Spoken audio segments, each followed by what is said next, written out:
Hey guys, it's Jenna Elfman from Fear the Walking Dead. I play Laura. No, I play Naomi. No, I play June. I play June on Fear the Walking Dead. And you're listening to the Fear the Walking Dead talk through on Talk Through Media. Hey, I'm Lindsley Register, and I play Lara on The Walking Dead. You're listening to The Walking Dead Talk Through on Talk Through Media. Hey, this is Ross Marquand, and you're listening to The Walking Dead Talk Through. Awesome. Hey, this is Mick Stahl, and you're listening to Fear the Walking Dead Talk Through. Cool.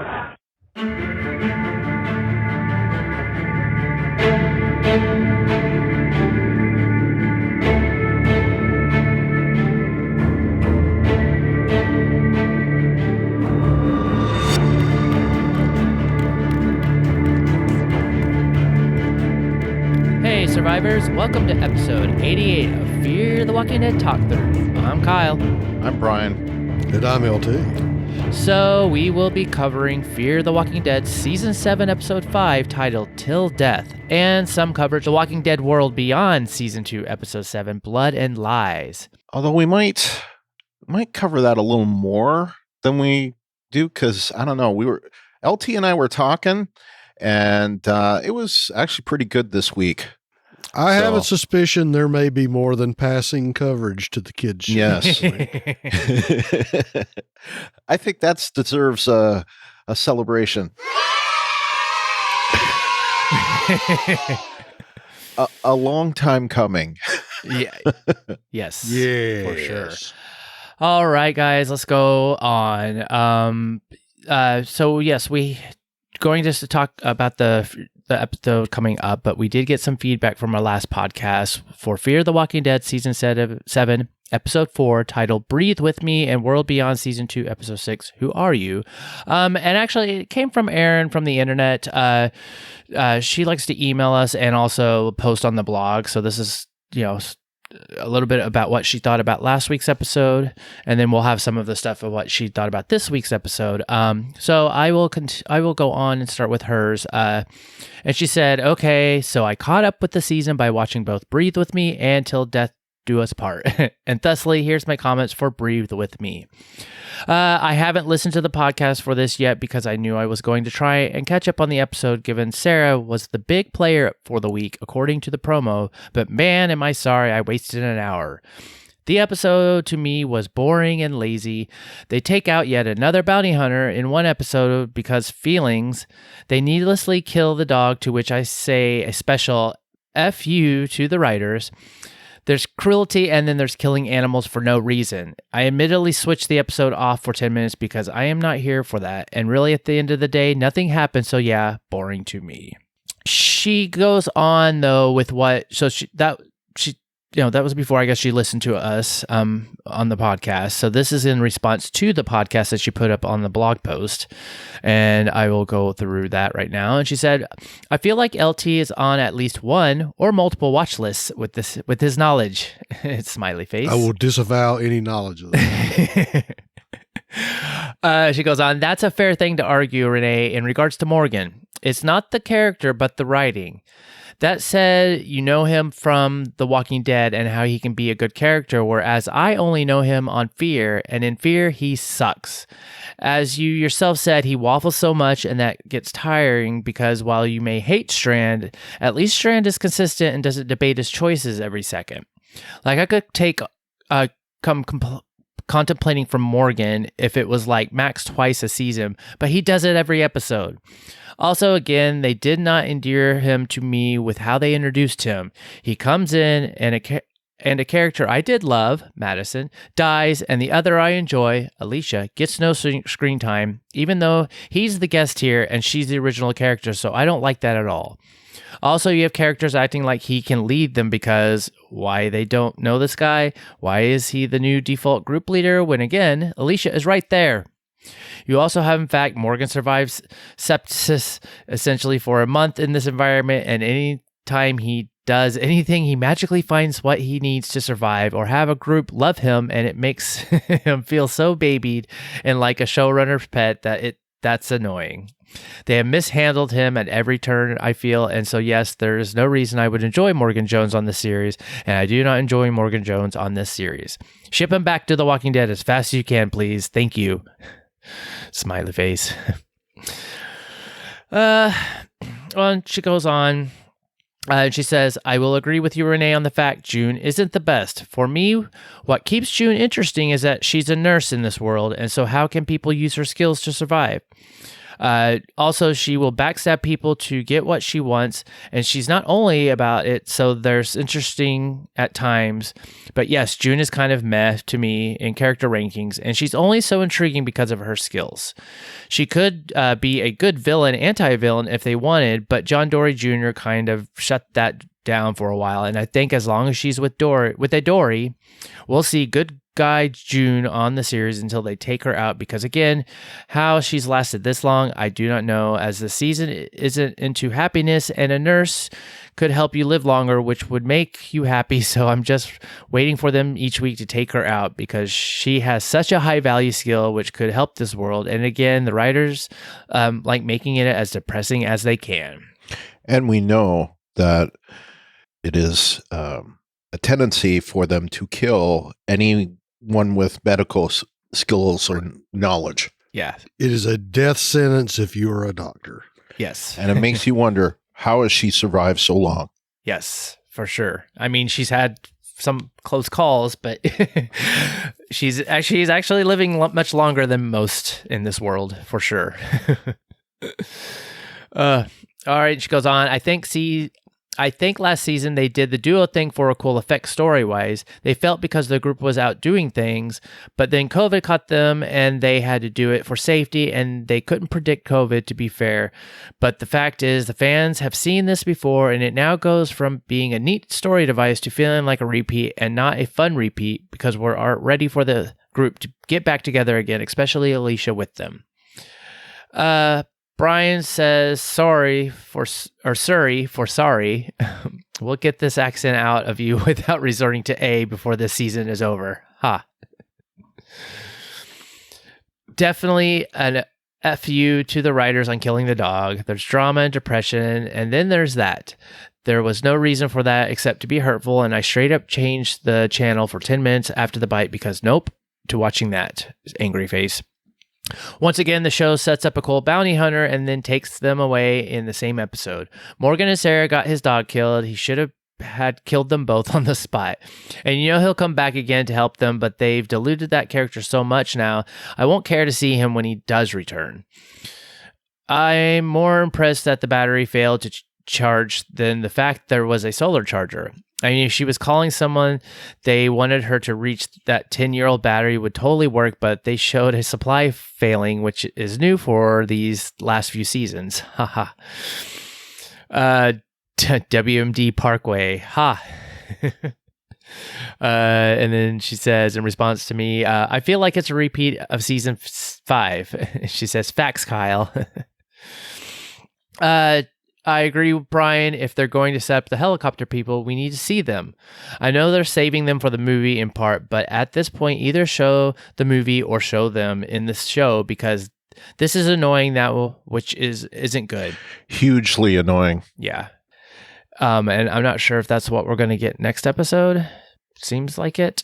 But yeah, and she goes on. She said, at least show Isabel, which, yes, they just kind of said basically like, oh, she had to go somewhere, or like, drop them off and go away. So maybe that's what next episode. We'll see.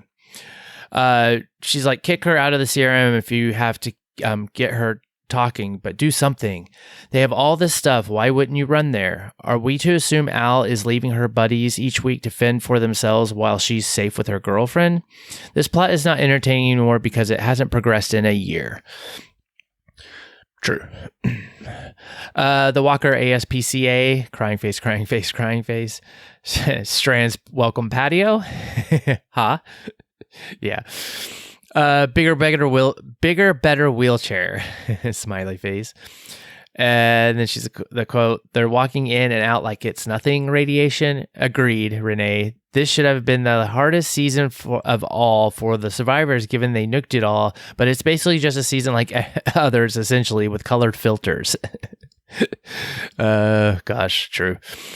And I'll write with you, Brian. Dog, strong. And I'll always be more upset over animals dying than people. Facts, Megan. So much they wouldn't let her go alone. Great points, Glynis. And last, she says, ugh, sounds like we're going to lose Al, crying face.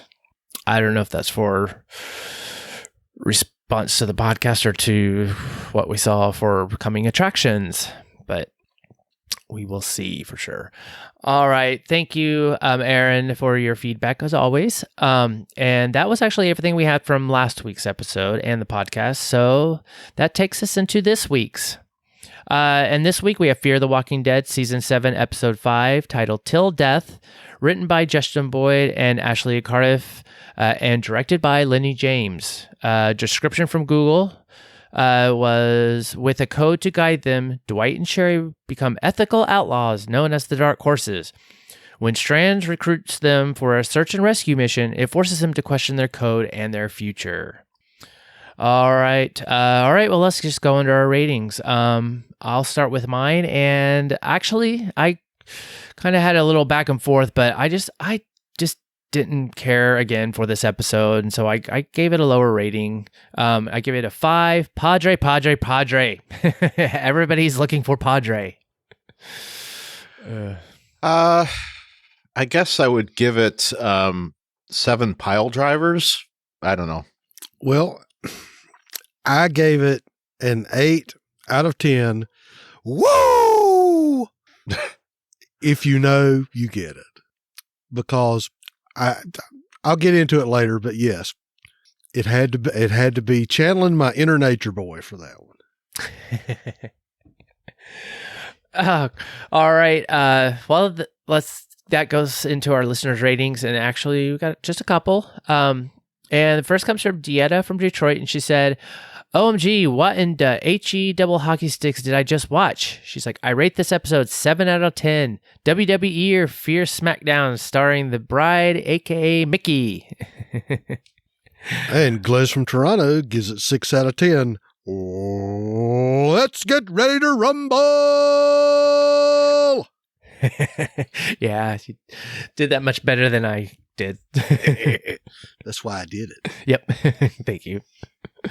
All right. Thank you, Dieta and Glynis. And so that takes us into our awesome sauce. And our first one comes from Dieta from Detroit, and she says, the whole Walker smackdown in the ring. Oh my God, I was laughing and screaming so hard watching Mickey, aka the bride, Dwight and Sherry tag teaming the Walkers with body slams, headbutts, and pile drivers. Crying face, happy crying face, crying face, crying face. And the music with that scene, clap, clap. And I agree. Okay, well, Aaron from the internet says, I know some fans hate him right now, but I'm loving Strand living his best life. If nothing else, then because it brings some joy to the episodes each week to break up just the depression marathon that is every other character's episodes. I know happiness is never something they'll let us have on this series, but can we see a little fun, such as the golfing into zombies every now and again, just for a variety of emotions? The sad episodes are just becoming a slog to get through. She goes on to say, Sherry, is this a new development for her character, or was she always this sassy and independent on The Walking Dead also? I'm sure she drives Dwight nuts going out on her own more than not, but on the whole, I still enjoy her for getting things done regardless if people agree with her actions or not. She doesn't waffle back and forth either, like Morgan, which is why I think I enjoy her coming over more than I ever have him. Yeah, I mean, I think I have some about Sherry later, so I'll just save it for that. Yep. All right. Thank you, Aaron and Dieta. Well, I'll just go into my awesome sauce, and I kind of had some hard, I don't know. I kind of had a hard time of saying, trying to find oh, this was awesome or not. But I mean, I kind of agreed a little bit with Aaron. It's and I hate to say it because I felt like Strand was, for me, about the only kind of thing that was interesting in this episode. I mean, I had high hopes for Alicia Tyler, and I didn't really care for her character, but then it kind of was like in a combination of like with how it was with reacting with Dwight and Sherry, and so I don't know. I'll speak about some of that later, but I mean, I don't know. It's Strand is such a character, and so it was kind of like made the episode a little fun, and just seeing him do his little crazy talking, like he's such a almost like it's like an exaggerated version of, and this is also like what they're going towards. Like I know they're going full toward Negan, like Sanctuary kind of with him, but then the way he's doing his character is almost kind of is a little bit comical. So I mean, I'll just give it to him as like that was kind of a little bit better, more fun to see than the rest of this episode to me. And even though they're going with this Negan storyline kind of thing or similarities, it's, you know, they're going to go there. So, I mean, we'll see. But, you know, I didn't feel like there was much about this episode to be excited about. So, go Strand. And see, I have to disagree. I actually think that I was more engaged by this episode than I think I have been in a while. And part of it is I'll agree with you about Strand, but I think that Strand is showing to be a more layered bad guy. That yes, he is kind of exaggerated and over the top, but that's what's making him so interesting as a bad guy. That we know Strand. We know that he is a very multifaceted, layered guy, but just seeing him do this over the top kind of resort zombie apocalypse sanctuary thing that he's doing, it's fun to watch. And the fact that he's playing it to the hilt, that I would say that he's maybe even more of a layered bad guy than pre-capture Negan was, because he's bigger than life. He's being so out there and just seeing, you know, that he's flamboyant. And doggone it, if you want a bad guy, you want a bad guy that's going to be a big bad guy. Because I think that was the gripe we had about Pope, that Pope on the main show had all the opportunities to be that kind of bad guy, but they just didn't give him the writing to pull it off. And I think that the Coleman Domingo is doing it. He's delivering the goods on this. And it's even better the fact that it's somebody, you know, from the group, so to speak, that has suddenly become this Negan-esque figure. Yeah, that's actually what I was going to say right next, is that it's interesting. We never have gotten to see a character become a Negan. And this is kind of like, you know, a character who's, like you said, multifaceted, who has tendencies, who could become a Negan. Now he's becoming a Negan. And, you know, I think that there's a lot of parallels there between Strand and Negan right now, you know, so. Yeah. And I think that's what we needed. Yeah. Well, it's making his character and then this whole situation, like with Strand, a little bit more interesting and more like engaging. I just don't feel that's happening with the rest of what we're seeing with our other characters. Yeah. Well, but that's why I gave him an awesome, because I was like, yeah, I just didn't care for the Sherry. Well, and see, that's the thing for me. Brian and you will probably bear this out, that I've always had a weak spot for Dwight and Sherry for some reason. You know, whether they have had the whole star-crossed lovers story going, and now you're seeing them adapting to their new circumstances and, you know, becoming the dark horses and doing this stuff. I think that that was interesting. That was something better to me than Morgan in the Pinto, or even John Sr. and June in the murder hole. I just, for some reason, that story grabbed me a little bit more than some of the other stuff they've done. Yeah. And again, I have to admit it, being a Southerner of the correct age and the correct inclinations, I really enjoyed the whole wrestling thing through this episode. That just to sidebar it, when I was growing up, they would have at noon, which was the delineation between kids shows and adult shows on Saturday, noon, growing up in North Carolina, we had Mid-Atlantic Championship Wrestling. And those were the days of Wahoo McDaniel and Blackjack Mulligan. And of course, since I had to shout him out, Ric Flair and Greg Valentine back when he was young. And so I was totally okay with the whole, Dwight met somebody who, used to be a pro wrestler that was that he was fanboying over. I could totally go with that. And some of the stuff they did in the episode, I was willing to overlook it because I was having a good time watching those characters interact with each other and seeing, her drive to find her husband and Dwight and Sherry's interactions with her. And I did enjoy the Walker smackdown in the wrestling ring, even if it was a little hokey, and I was able to tamp down all my normal things for the most part. I thought I liked it too. I thought it was. Don't think they're getting away scot-free. Yeah. I mean, I took it for what it was. I just thought it was fun, Yeah.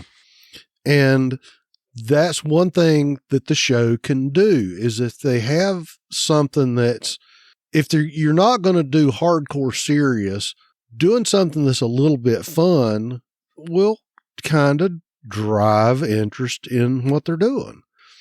And I'm not saying go completely slapstick, but having a few lighter moments in the plot line is not a bad thing. And I will also go and say that I really enjoyed the fact that you don't screw with Dwight's horse, because I really enjoyed when he did the little whistle and the horse kicked the guy in the shoulders. Oh yeah, that was good. Because I can totally see that.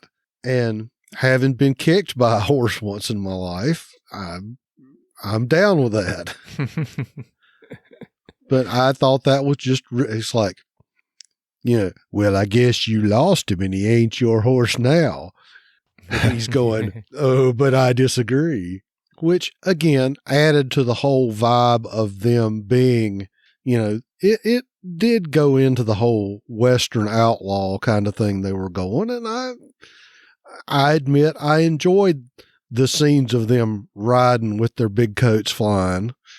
And it's, I'm a Western fan, I'll admit it. So, it was enjoyable. And like I said, like I'm going to go back to for just a second, I'm glad they're doing what they're doing with Strand, because it's helping. We needed a bad guy that's going to be big enough that we can get behind the protagonist fighting a bad guy. Because I think, again, go back to the main show, that's been part of the problem. If you have a big hero, you have to have a big bad guy. Mm-hmm. Yeah. If you want your heroes to come across as being bigger than life, then what they fight has to be bigger than life. And I think that if it's the writing or if it's just the pure charisma, I will say, of Coleman Domingo doing his thing, it's working. Now, whether or not they will fall flat on their ass next week, I don't know. But this was the little boost that I needed to kind of keep me going. No, I can agree with that. I think it's my. Well, we'll go into it. Yep, we will, because I'm not done with them. No.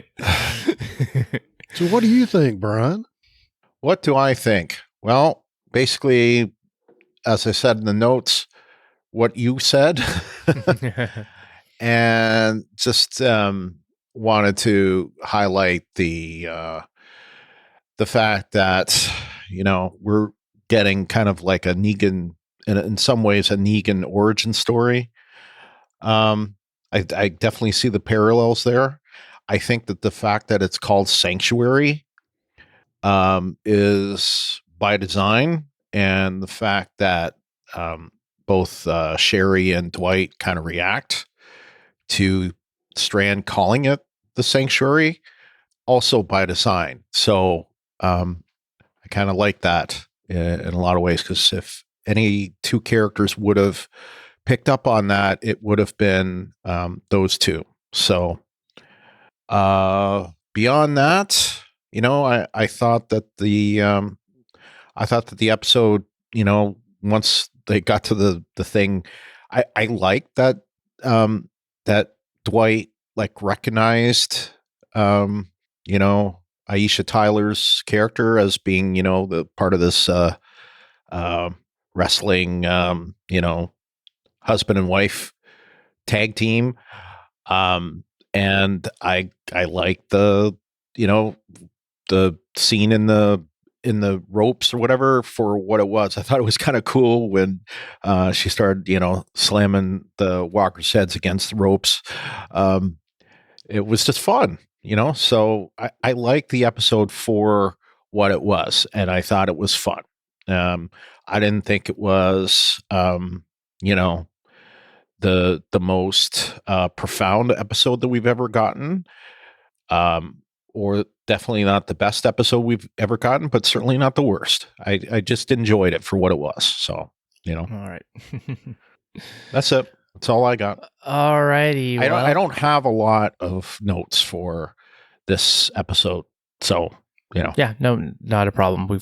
I think we've got enough for this week, and then we have a lot about World Beyond. So we will continue on then and go into our weak sauce. You're worthless and weak. And Dieta from Detroit, she said the fact that Victor's people just keep popping up on everybody. Like, how come he can find everybody but can't find Mickey and Alicia? Question mark, question mark, question mark. Also, everybody's wearing masks but snatching them off because it's safe from radiation again. What's the point? Because apparently it's safe everywhere but the submarine. This has to be a COVID thing, because the riding around in them masks for nothing since it's safe, and who thought it would be a good idea to give us viewers views from the mask? Oh yeah, facepal. Just stop already with the mask on, mask off. Indeed. Yes, it does kind of take you out a little bit here and there when it seems like, why are you wearing masks if it's like you pull them off and say, hey, oh no, it's safe here. So it's like, okay, I guess you're crossing into areas that aren't safe, but then, yep. Anyways, I agree. Aaron from the internet says, enough with the close-up eye shots already. It was cool for a few scenes with John Dory Sr. 2 weeks ago, but now it's old and pointless, I feel. Just because you can do the shots doesn't mean you should do the shots. I would get it if they showed something so horrific it couldn't really be aired, so the actors have to express it with their eyes, but Bring has been that bad, so it's becoming more of an annoyance to me than some cool effects shot. Yeah, can't quite disagree with that, because I thought that John Dory Sr., like in that whole episode, it kind of fit and made some sense, or just kind of was like, oh, that's a cool effect, and now It's just being used a lot. All right, thank you, Dieta and Aaron, for your weak sauce. So let's go into ours. I try to put, anyways, I'm just gonna kind of unload, and it's not that like I kind of just wrote this earlier today, just being like, okay, here's kind of just my mind just dumping stuff, because it's not that I didn't enjoy the episode like you guys were saying. It's like there was some fun stuff, but I think what some of my problems are, it's just like the like I'm starting to feel more towards the show as just being like, okay, it's like just a Western. It's like it's not supposed to make complete sense. You know, it's not supposed to be like feeling like this is real life in the apocalypse. It's more of just like it's just an entertaining show, and I shouldn't think too much about it because I don't know. It's like some of the issues I'm having, it was like, even though like Victor was part of my awesome sauce, is because I just felt like there wasn't much really awesome with the rest of the episode. It was like, I know they're trying hard to make him like all Negan-like, and some of it is kind of working with how over the top he is being and what we know kind of like who Victor is. And so that part kind of is like interesting and I'm enjoying, but it's kind of like I'm starting to have this like, where like, oh, you're going to do a Negan like thing, that I don't know if I'm really wanting to see that. And one part of it was when like, and according to Howard, or according to what, that we, I think it was Howard's said, or no, the guy that got kicked by Dwight's horse, that this was on Strand's order that he was going to kill the family and the kid. And so I was like, okay, so he killed those people to get back at Dwight and Sherry? Like, I didn't quite understand that. And then also it was like, oh, cause like this is like to me, that doesn't fit. I don't take Strand as being, I mean, we saw him throw Will, so I guess he is capable of it, but I don't know. It's very like, I don't know. I just don't like it.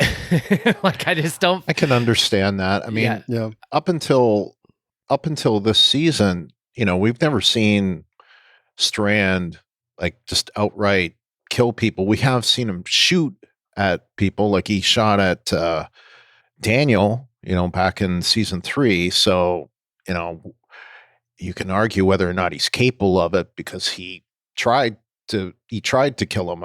But, this is the second occasion now, I think we've seen him, kill or attempt to kill or give orders to kill.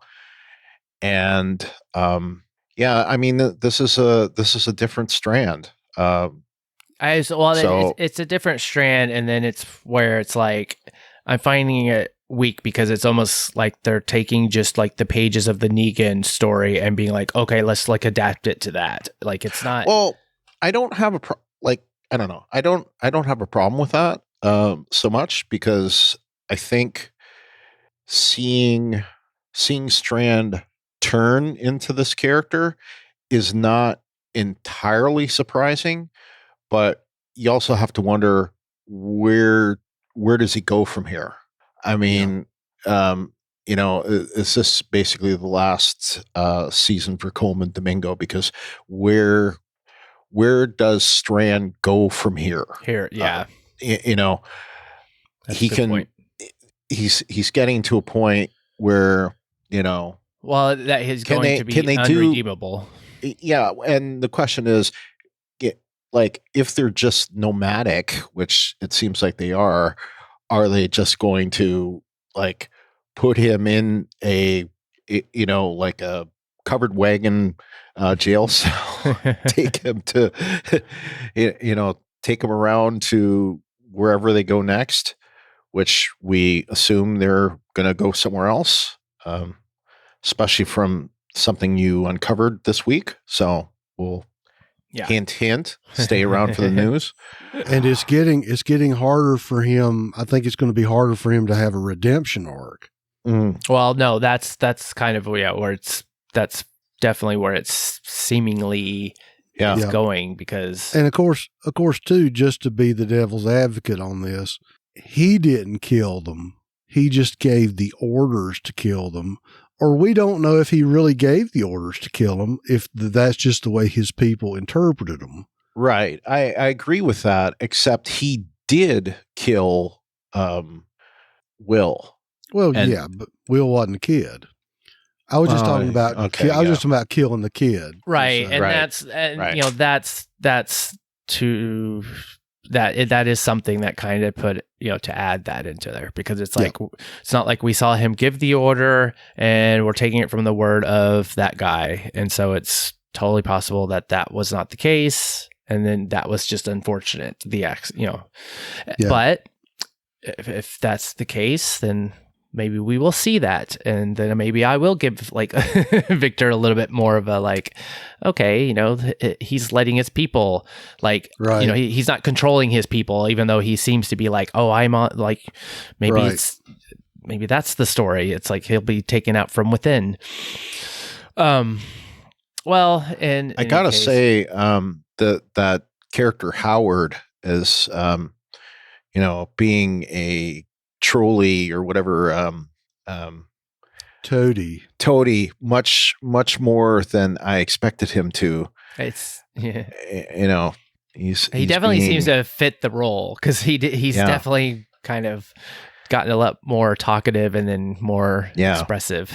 Well, it's one of those things. Maybe he was waiting for the right person to be his boss. Yeah. He just needed that. Look what I collected, boss. Look what I collected. He just needed the right opportunity and the right despot to be working for. For him to shine. Oh, that's sweet. All right. Well, the next part was, and this is where I kind of also was kind of like a little, it just, I was kind of like, I don't know, like I get a part where it's like, okay, should I be just taking this as just being like, oh, they're just having fun. It's like a Western. It's just like not taking it too seriously or something like that. But I still feel like it's like, there's still parts of this that I'm like, it's not kind of making a connection. And it's like Dwight and Sherry are like, and they talk about it all the time. It's like, oh, we have our code, and it's our code, and then, oh, the code, don't break the code. We live by a code. But I just don't understand who they're out there like protecting. Like, is it just like, because I mean, they like the family, Kevin, Kim, and then their daughter Berga. It's like, they were staying with them whenever the bombs were launched or whatever. So they're staying with them, but like, they show up and then it says something. They're like, oh, it's like, I think they ask them like, what were you doing? It's like, oh, we stopped someone from stealing food and from somebody else. And then they're like, oh, and for that, we got some food that we're bringing to them, to share. And I was just like, what's going on? And then it was also about the radio, like they have a radio. So I'm kind of thinking, I'm like, okay, you guys have this radio, and then all of a sudden you start talking that you've heard about Padre, and I'm like, have you guys are they too far away to hear from John Dory, Senior, when he was on the radio? Like, is Morgan out there every single day, like talking on the radio? I'm like, why aren't they looking for the rest of our group? I don't know. It just made me really seem like, what's going on? This makes no sense. Like, they're just like, oh, we're just going to stay here. And we're being like, the dark horses, and fighting injustice and all this other stuff. And I'm just kind of like, so this whole time you've just been sitting there chilling and like doing this, deal. So I don't know. It just kind of didn't make any sense to me. Like, because then it just all turned into the Padre thing. So it was like, everybody wants to go to Padre, and that's the whole thing. You're not looking for Al or, John and June. Did you not hear them on the radio, since we saw them basically sit there and talk on the radio every single day? Like, I don't know. I think it's the wrong frequency. Yeah, I don't know. There doesn't seem to be that much distance between everybody, because they keep, like, Morgan can be around anywhere in like 2 seconds, and like they're all on horses and they can all cross paths, and like Strand, it's like Strand can find them, so they're not that far away from each other. So, it's just doesn't really make any sense that they would not be looking or have heard from anybody else and then not wanted to do something.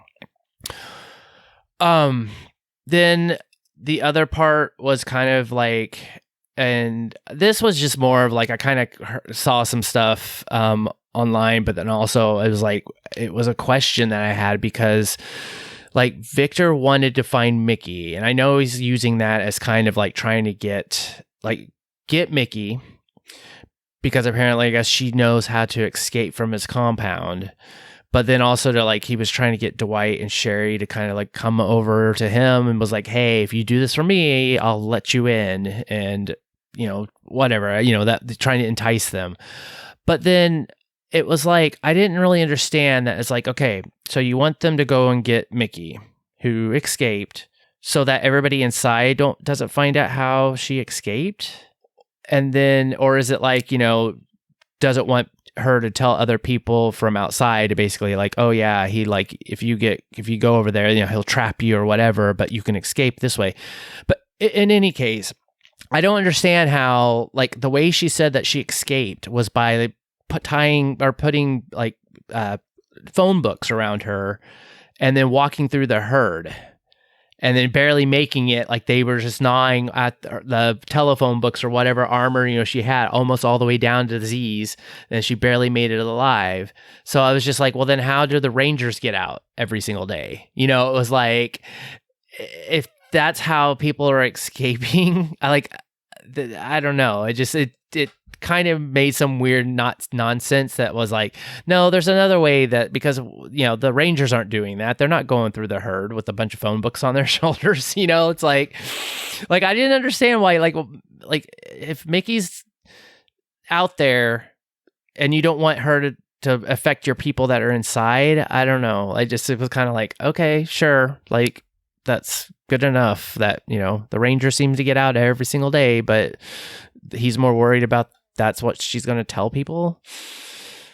And I guess the last was my problems with Sherry and Dwight. Like, I just didn't feel the chemistry between them as much as we have in the past.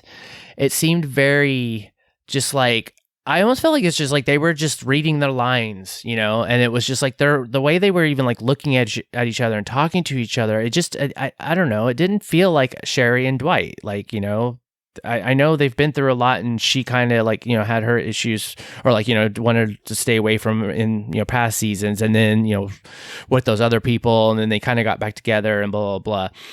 But it was just a weird total thing, because it was like, okay, they find out that Strand murdered the family that they were with, that they had been like, I guess, helping or like sheltering with, I would assume, became very, very, very, you know, like good friends with. But then at the end, it was just like, I don't know. I just started laughing because it was like Dwight was sitting there saying like something is like, Sherry says like, oh, or something, but they were like sitting there talking to each other at the end, and he was like, oh, I don't know what happened. I was just like thinking about my dad.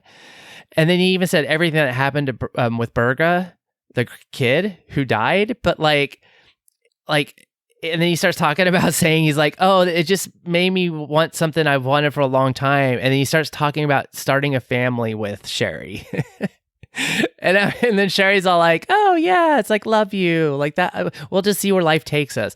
Like, just in that whole scene, I'm like, you're just treating these people that you supposedly spent all this time to protect. You were like, hey, no, convince them to go to find Padre. We'll get you there and this and that. To being like, oh, yeah, sorry, we lost them. Oh, well, you know, like, but it made me want to think about starting a family with you.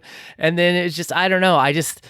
It felt so like fake to me. And it just felt so not like, I don't know. It just seems so weird that, like, I don't know. I did not look at Sherry and Dwight as being like this husband and wife, like in love and this and that. It just seems so just like blah, blah, blah, read the lines. Oh yeah, we got to do this. Oh, we're saying that, or blah, blah, blah, blah. So I don't know. I just didn't like it at all. So there you go. If you want to comment, you can go right ahead. Well, what you started out with and what you finished with, I can't agree even a little.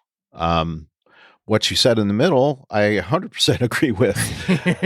So the chemistry, I didn't have a problem with her chemistry at all. And the fact that Dwight and Cherry, or Dwight, realized that he hopes to have a family someday. I don't have a problem with that either. But how it was kind of like dismissing the whole, well, Strand just, killed the two that you were with and also the daughter, then, just kind of passed over that like nothing happened. Yeah, that I agree with you with. So for that part, I agree with you. But the stuff in the middle, the beginning and the middle, or the beginning and the end of what you said, I felt the chemistry there. So I didn't feel. Yeah. I think it was just that ending is what kind of threw me off, because I was just like, wait, like, and then it just seemed so like, okay, sure. Well, it was kind of like, oh, Strand, you devil, you, yeah, kind of thing. So, but on that end, I agree with you. It was dismissive of that, and it was almost like they were kind of like, oh, Negan, oh, you devil, but Strand is not Negan.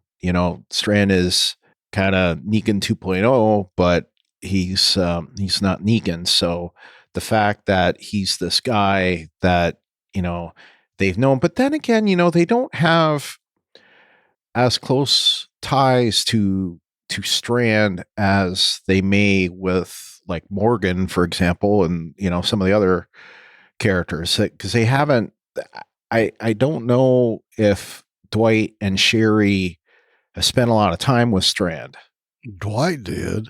Okay. Well, Sherry, not so much, because Sherry just, showed up in last season. So, and arguably Sherry would see Strand as somebody who was, one of Virginia's lackeys potentially.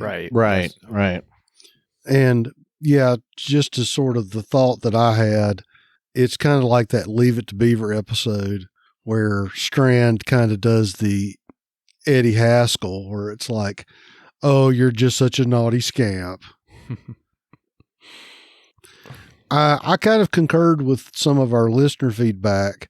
The whole, oh my God, it's sepia tone. I've got to wear my mask. Well, it's not quite so sepia, so I can take my mask off. Or, oh, I've got to take my mask off so I can deliver these lines so you can see my face rather than doing the. I just wanted to be a little more consistent. If it's the bad place, then keep your crap on. If it's the good place, then you can take your crap off. It just seems like that they're not being consistent as to the threat outside, more so than they have been. It wouldn't be me if I didn't bring up that the plan at the chapel was kind of backwards.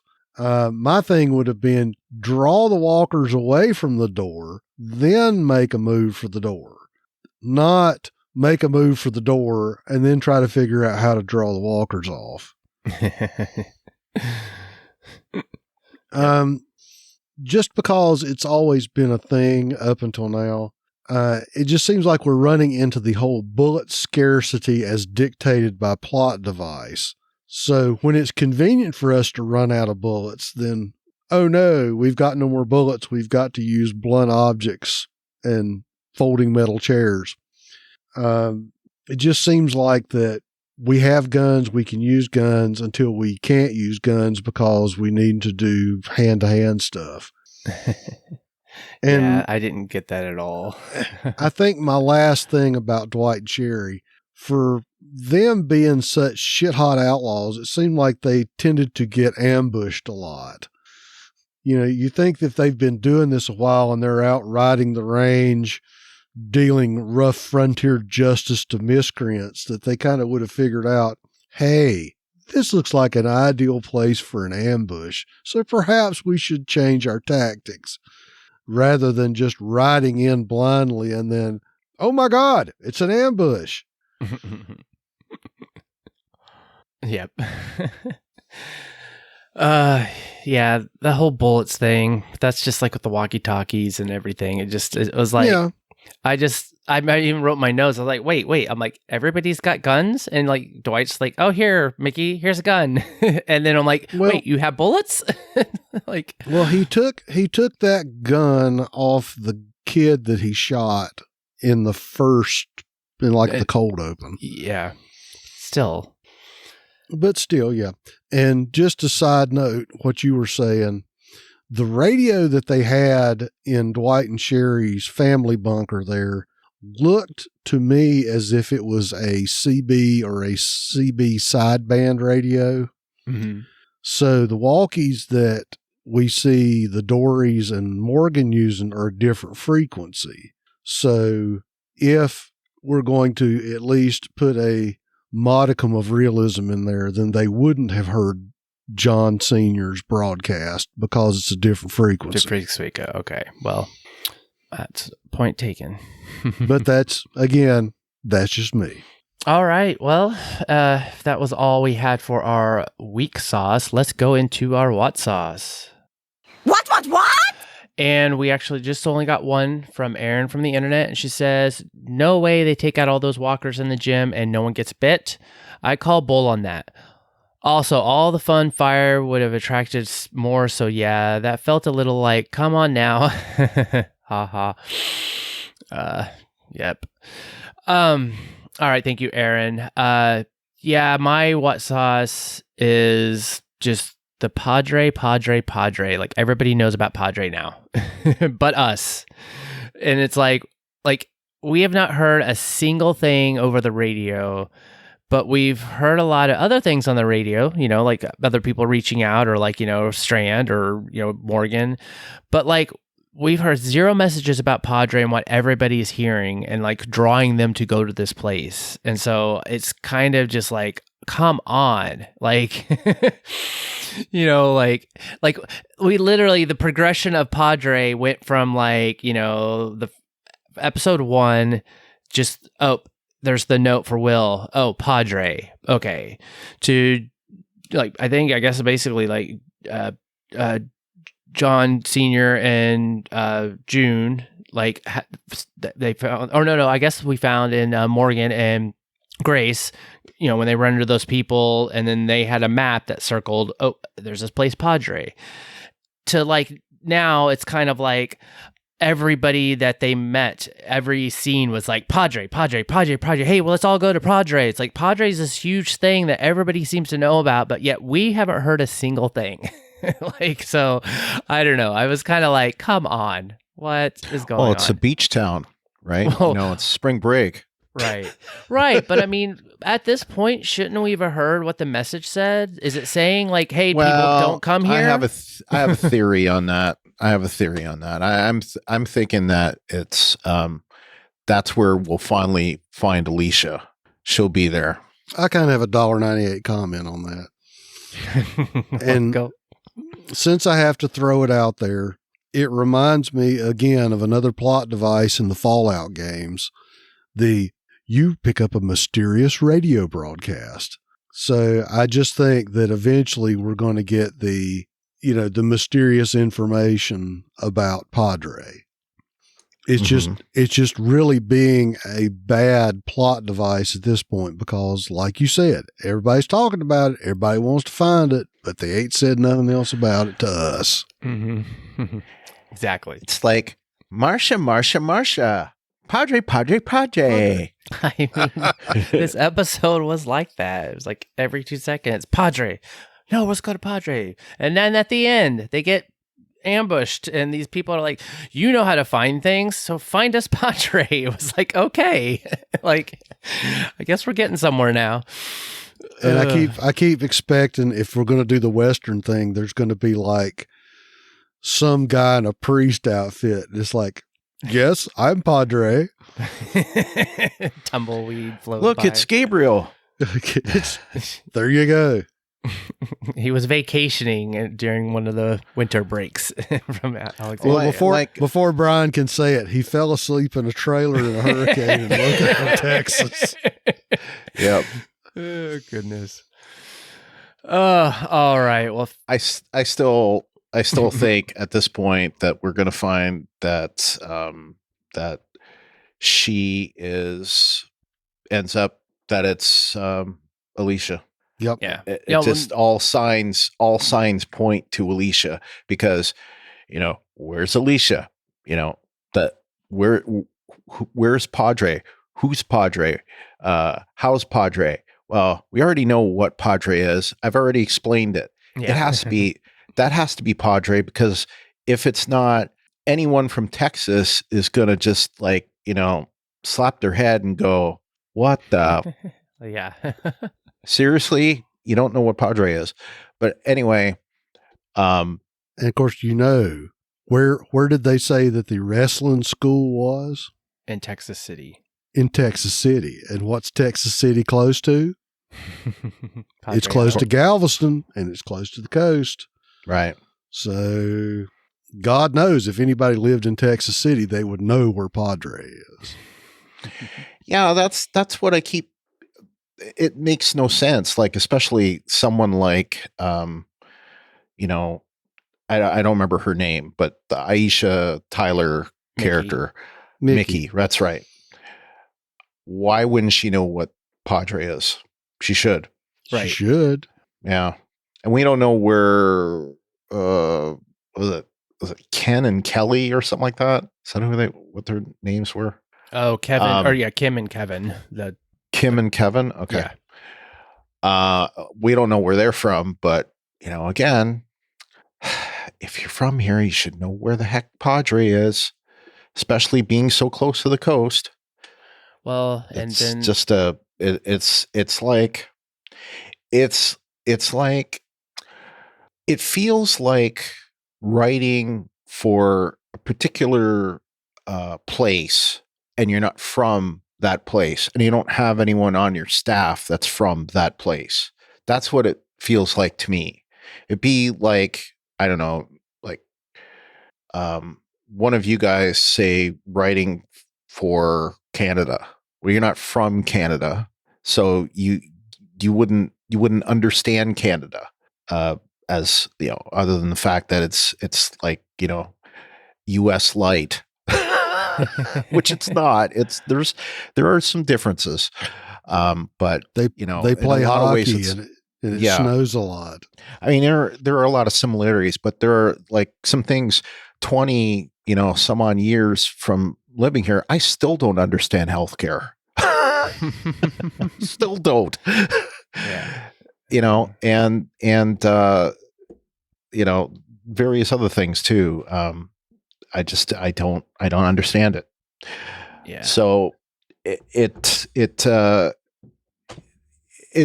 just reeks of someone not from there writing about this mystical place that everyone from this area would know where Padre Island is. So if you say Padre, they're going to know where Padre is. It's a, resort town, a coastal, a barrier island, and resort town, just like Galveston is. It's a similar kind of thing. So why do we keep talking about it? Right. They could have picked something else that would have been they could have been like, okay, I don't know what, like a small town near there in Texas that anything else, yeah. They just it's yeah. I mean, and like you said, it would be like when we were talking about Virginia before, when we said Lawton, that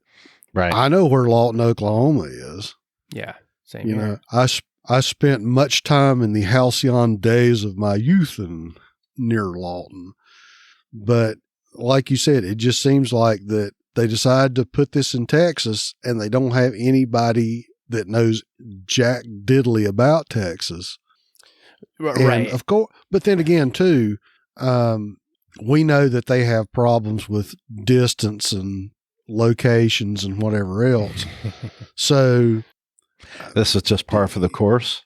Yeah, maybe they're thinking that, well, somebody from like Waco or Nacogdoches wouldn't know anything about the coast.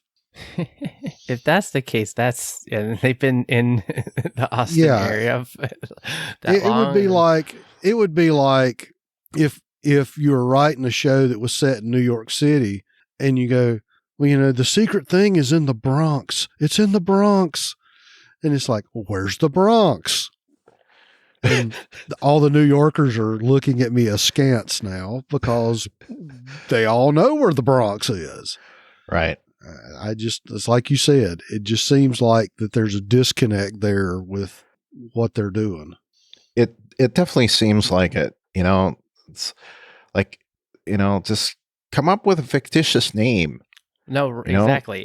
Call it like, we're going to go to Monsignor or something, Yeah. Or if you want to be more cryptic about it, pick something where, okay, the secret hideout is going to be in, some Jesuit monastery that's been, or better yet, since it's Texas, it would be, there's some Franciscan church or something, that, because it's like the Alamo. I mean, everybody knows the Alamo, but the Alamo was a church, right? So it's like, oh well, that's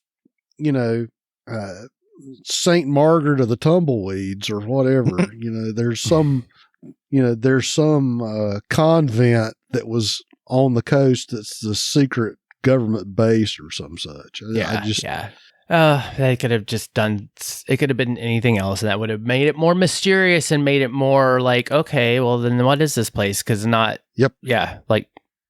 being like, okay, we know where Padre is, but we have to think that, okay, no, they're not talking about that Padre. It's just like, and they have some characters, it's like not saying, it's like, but we don't know who that is or what that is and blah, blah. So it's like, okay, so is it supposed to be just a misdirection? But, it seems like everywhere they're going, it's kind of like in that area, and there's a map that's circling around St. Padre, and it's just whatever. It's like, no, this really isn't Padre Island. This is, Padre Guillermo's school for boys in Vermont. Right. Or Padre supermarket and plus. Yeah. Yes. Padre Sam's discount auto sales in, San Jacinto. There's, I don't know, they'll either surprise me or not surprise me before this is all over. Right. Agreed. Oh, all right. Well, let's move on. That takes us into our sad and aw sauce. Aww. And Dieta from Detroit, she says, Mickey finding her husband, waiting for her, only not waiting for her. Sad face, sad face. Yeah. I wasn't expecting that to be a happy reunion, and unfortunately, that's what we got. Glennis from Toronto says, did Strand really order the killing of that family, including a child? We don't know, Glennis. We don't know. Makes me wonder. And I guess finally, Aaron from the internet says, sad. I miss Alicia. I know I said it, but I'll keep saying it until she comes back because she's just a force on the series and needs to be there more. It's a different, not better show without her. Sad face. Yep. I have to agree.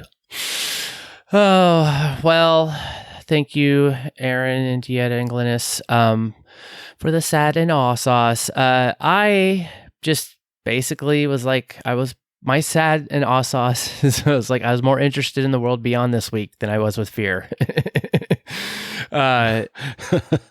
Like, even though it has its problems with the kids show, I don't know. Because I feel like it's still dealing with like what I consider the core of what The Walking Dead is. It's the virus. It's the undead.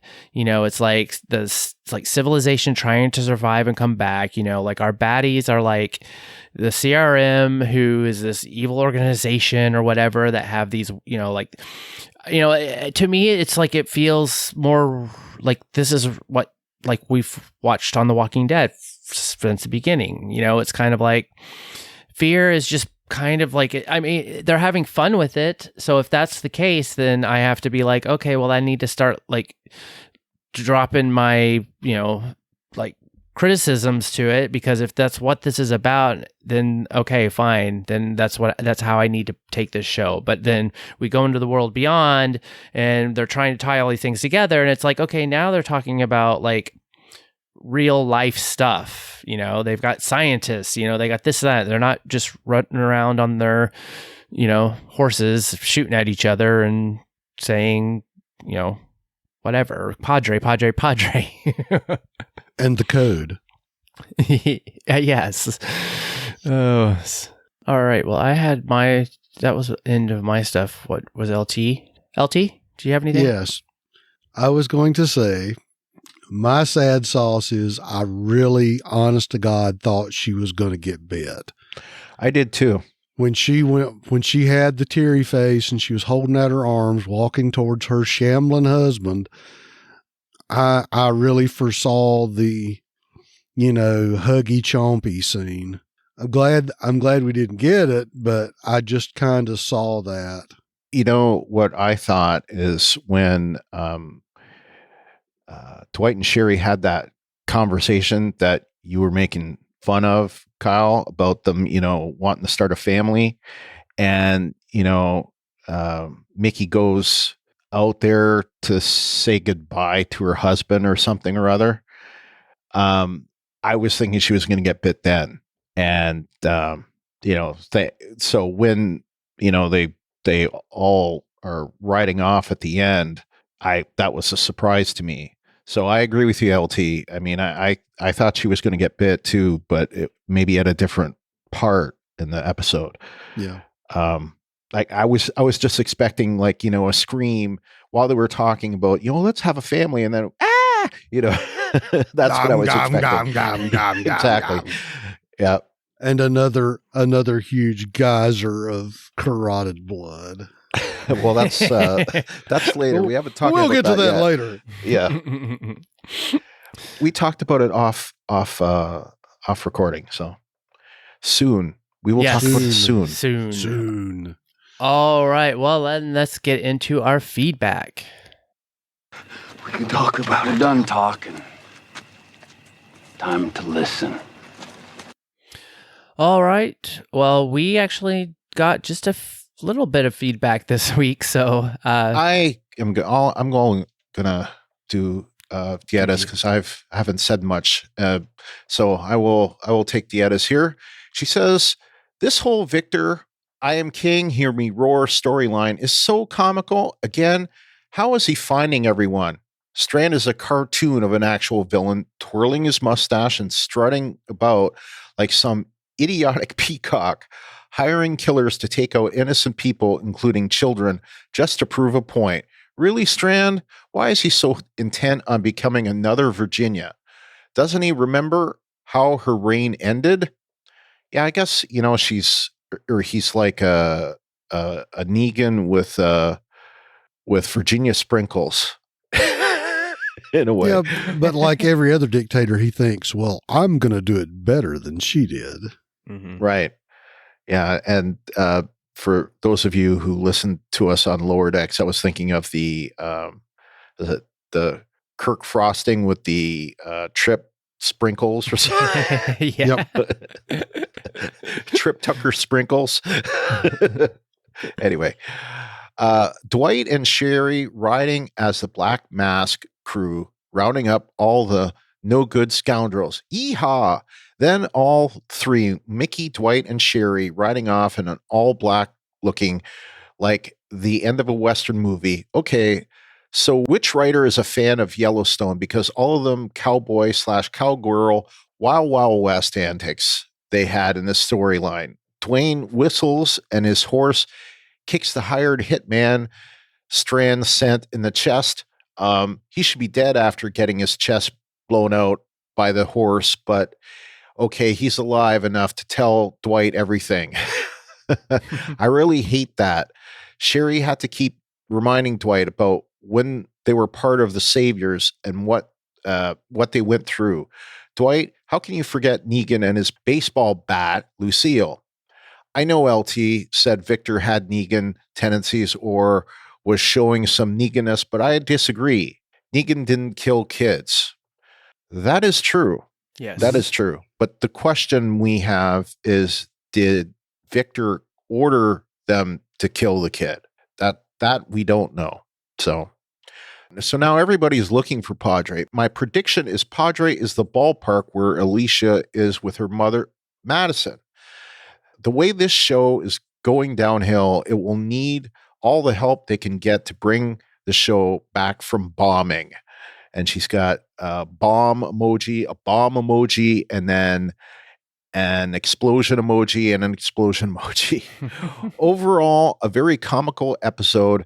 Enjoyed the laughter, and 5 rolling over laughing faces. So, yeah, the idea of it being Padre, the ballpark, I mean, if the ballpark was like a minor league team of the San Diego Padres, who knows? Maybe that would work. So yeah, that's my point on that. I mean, it could be if they don't make Padre be something about Padre Island, I'm going to call foul on this show for doing that, because they made the obvious thing be Padre. They could have called it any other name. For it to be Padre, it points to Padre Island. And, I've had a lot of comments about the fact that that's stupid. But if it's going to be Padre, it better be Padre Island. And if it's not Padre Island, then I just think, why didn't they just call it something different else. name? Yeah. Call it, it's like usually one thing that came up last night. I was in a conference, watched an interview with the creator and showrunner of Star Trek Lower Decks. And one thing he mentioned was that when they come up with names, it has to go through the legal department, right? Any name that they come up with has to go through legal department. Mm-hmm. So them coming up with Padre, that probably had to go through the AMC legal department. So if that's true, if Padre's not Padre Island, how did that pass through AMC legal? Your Honor, I rest. No, that's a fair point. That's good. I mean, yeah. Stuff like that does happen. Yeah. But it's true. Like that's why a lot of times you'll see like alternate spellings of people's names and stuff like that, or why did they call him Negan? I mean, I've never heard of anyone in history ever being called Negan. Maybe people called Negan now, but when Negan was originally a character, I don't know of anyone ever called Negan ever. So, you call him Negan because you don't want to call him Megan. Hi, Megan. I know you're probably listening to us, but anyway. Well, but Negan went through the legal department of IDW Comics when they first wrote his character. Well, that's true. I guess we'll go next to Aaron from the internet, who says, "This is another boring episode I felt, not as bad as last week. Don't get me wrong, but still, it feels like they're just repeating the same plots each week with different people, and I, for one, am over it. I missed the group mingling more, and I definitely missed the presence of Alicia. I know because COVID, and it's not like they could predict COVID, so this whole bottle episode trend they did last year, they have to repeat now, but it makes it feel like a repeat. I can't help it, and thusly, again, I'm ready for new stuff. Next week, Al looks like a main character, so yay, but she's with Morgan, so boo." Yeah, I think next week's going to be more interesting because it looks like we're getting more like a CRM, connection, like Face Off or something like that. So, God, I hope so. Yeah, I'm looking forward to that, and it looks. I mean, even with Morgan being there, but yeah, and Al. And hopefully Al is less cryptic this time and actually filling in the gaps because Morgan's there. But we'll see. I mean, we need some things tied up. here. Mhm. You know, we need some things that actually start to connect, because the World Beyond is, you know, only got 3 episodes left. Mhm. And, you know, we're getting to a point with this show where they're going to need to address the CRM stuff. And we know that the CRM stuff is actually, you know, ahead. You know, like, we may end up seeing characters that are on the, oh goodness, wouldn't that be interesting? We could see like the stuff that they're talking about in World Beyond actually happens in this show. That could be. We'll talk about that later. We just hope that the commander of the CRM next week is a guy named Major Exposition. Yeah. Yeah. But anyway, you know, we have to start connecting the dots here. And so in short order. I really, really hope that next week we actually start getting those dots being connected, because can't go much longer. Agreed. All right. Well, our last listener's feedback comes from Glennis from Toronto, and she says, "So Dwight and Sherry are the dark horses, the so-called Robin Hoods of the apocalypse. It does get hard to distinguish who's who with all the gas mask-clad people. What with 4 groups or so all wearing gas masks of Morgan and Grace, Strand's group, Dwight and Sherry, and Mickey, and that group that strips the valuables from the walkers and whoever they've killed. It got laughable when Dwight and Sherry were talking and they'd showed their eyes in the gas mask looking like raccoons, so we could identify who was talking. There's a writer, producer, or director, and Lennie James directed this episode, that is patting themselves on the back thinking that they are so dang clever to solve this particular issue. Dwight being distraught when shooting that veggie stealer, and that ultimately came back to bite him, with that whole family ending up being killed. How Dwight has changed from his savior's days, when he didn't bat an eye when he shot that crossbow bolt into Denise's eye and killed that guy out on the bridge too in The Walking Dead. Yeah. Are they trying to compare Dwight's redemption with setting up Strand for a similar redemption arc of being able to come back from the dark side since killing Will, that guy in Virginia's walkers camp, and now the family with the child? In my book, the only route for Strand is death, by either Morgan's or Alicia's hands. The writers have really messed up Strand's character beyond repair. Now kill him off to end this miserable storyline or plot. Oh. Well, we'll see. This scene just made me speechless. Couldn't quite comprehend that they actually went there. Where the walkers in cahoots with them by any chance? Mickey undertook, read The Undertaker, the walkers at the grappling chapel in WWE fashion with slam downs and a crushing jump off the ropes. The pile driver, and wouldn't be complete with bending the rules and using a folding steel chair or two to dispense with those walkers. And of course, Mickey was covered in guts and blood by Sherry to blend in smoothly. We know someone else who's done that tactic too. So, sharpshooting, miss you, John Jory Jr., horse trickery with that unsuspecting kick, and now wrestling. What's next? A cannonball run to Padre in their Mad Max era apocalypse car? Or Pinto?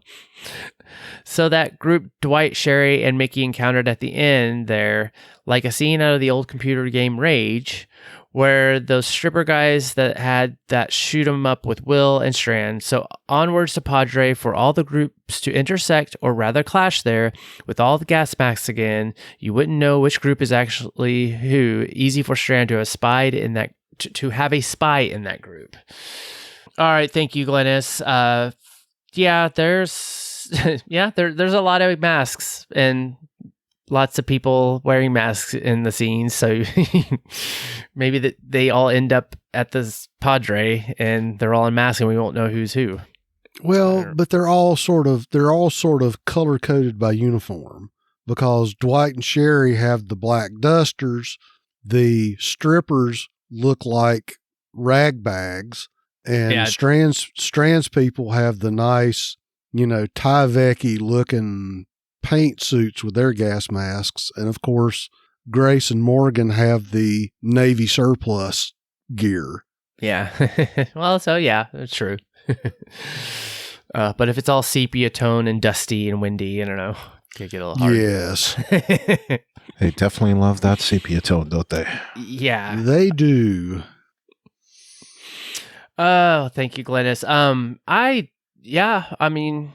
I don't see how Strand gets out of this without being killed. That it seems like that's where it's going towards.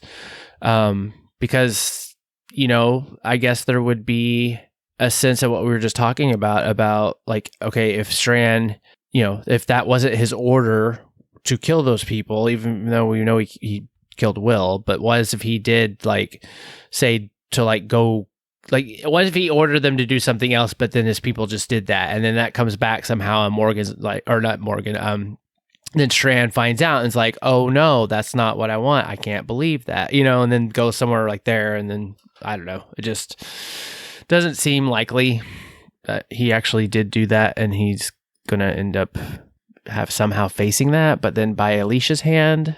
I feel like he's gonna have to do. Yeah, well, I guess Will. That's the only thing that we can think of, that she's gonna get so mad that you killed her lover or supposed lover.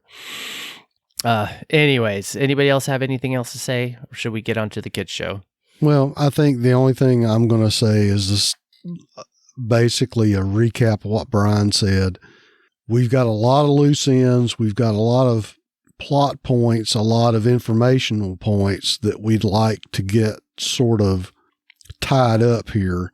And I just don't know how they're going to resolve some of these things with the number of shows they have left. And I'm just concerned that we're going to end up with some cliffhangery points that probably shouldn't be cliffhangery at this stage of the game. Yeah, and I'm not as worried about them resolving everything at the end of this season, but there are some things that, there has to be some kind of,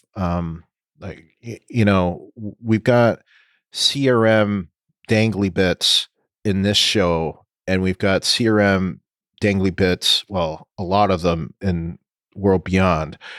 And we know that World Beyond is coming to an end, and we've got to have some kind of handoff there between the two shows at some point. And because otherwise, what is the point? So right. That's again, that's where I'm going. So let's talk about the kids show, boys. Yes. All right. Let's go into World Beyond. All right, World Beyond Season 2, Episode 7, titled Fear and Lies, written by Sinead Daly and Lily Marai.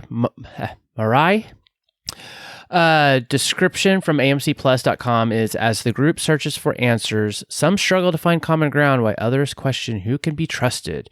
A shocking message set a new mission into motion. All right. Well, we can go. I don't know if you want me to just go ahead, because I kind of just rambled a lot about just.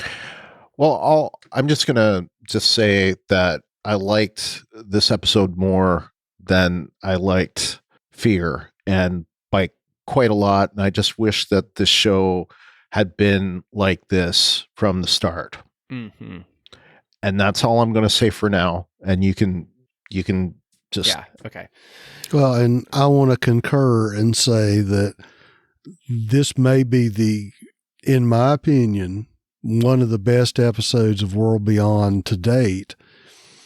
And if they could do it like this, then why didn't they do this before? Yeah. Agreed. Yeah.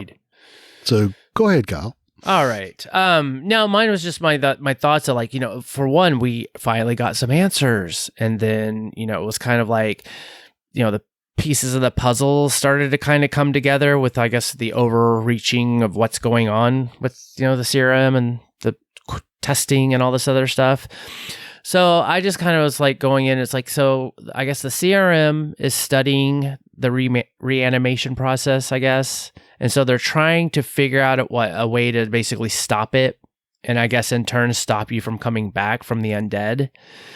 Because I guess I assume it's like once you stop the undead, then you stop them from turning around and then trying to kill the living. So that's what I guess is the overall reaching deal, like with all their research and all this stuff, is they're just trying to basically stop that process so that people die and then they don't come back. And then that's the new world, I guess, that, they live in. But so the killing of the 100,000 people was supposed to test out this like chlorine laden, I guess, something or other. And so that was justified in their mind for, because they were serving the greater good, which is like, working on this process to, I guess, stop people from turning. I mean, I don't know. Was that what you guys thought? It just seemed like, I guess that's the main premise of what they were doing it for? It still seems, well, I mean, that's what they were originally saying, but I think what we actually know now from what has been revealed is that the CRM was looking at Omaha, and for whatever reason they did this. I don't know. I don't understand it. But the CRM looked at Omaha and looked at Campus Colony as a threat. Right. Like, like 1,000 miles between them wasn't going to stop them from, like being a threat to them. Like, what were they going to do? Send missiles? Right, right. Or they're all going to die, and they're all like all the walkers are going to go straight to, wherever this stronghold is.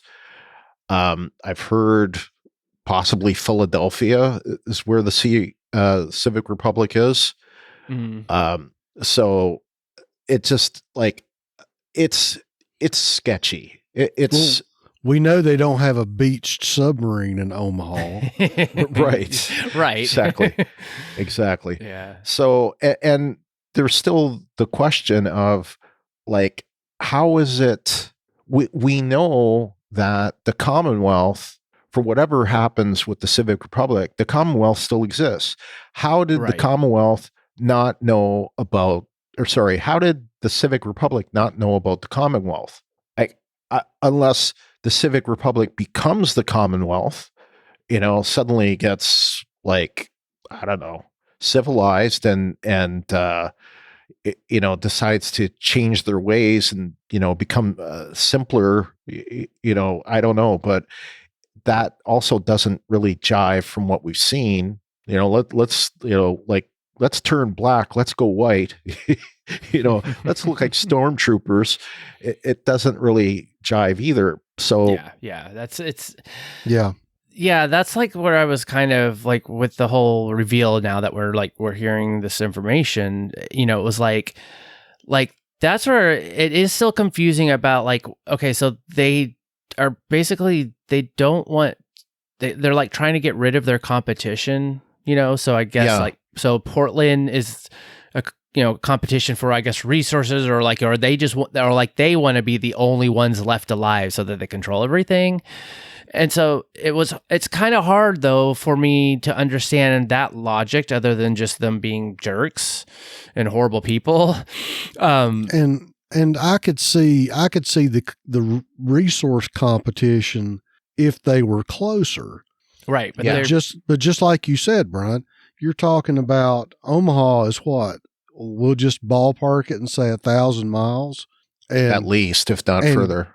And God knows, Portland, we're not talking about Portland, Maine. We're talking about Portland, Oregon. So they are. Yeah, if it were Portland, Maine, I could understand it to an extent. Although you have to get through New York and Boston to get to Portland, Maine. So right, but Portland, Oregon, they've got to get across the freaking mountains and then across what? Idaho, Montana. It's a little bit more of a trip there. So I don't see how the fighting for resources argument holds up with just the amount of real estate between them. Well, right. And, we know that in around the Texas area, earlier on. And like I said, even if Omaha was this hotbed of insurrection for CRM, it's still, like you said, it's 1,000 miles, and moving a body of live people with the scarcity of resources and transportation you have available, I still don't see that they would be any type of threat body wise. That this whole exercise of them wiping Omaha out is more of like live animal experimentation. Yeah. It's they were a convenient group of test subjects. Right. Right. And that's what it seems like. That's what it was. But yeah. And to answer the question, the current places that we're thinking the capital of the Civic Republic could be, if it's Philadelphia, that's roughly 1,200 miles from Omaha. If it's Albany, which is another place that we talked about, that's 1,250 miles from Omaha. So it's a long way. Yeah. And then if we go to, let's, go to, say, Portland, that's a long way. Yeah, that's 2,828 miles from Portland, Oregon to Philadelphia, Pennsylvania. So that is a long way.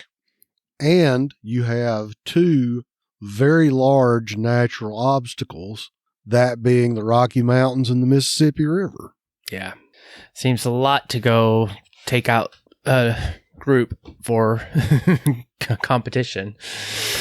Yeah. And, you would think that Portland would be kind of insulated, at least to a certain extent, because of the mountains. I mean, yeah. How many walkers are going to be able to scale the mountains?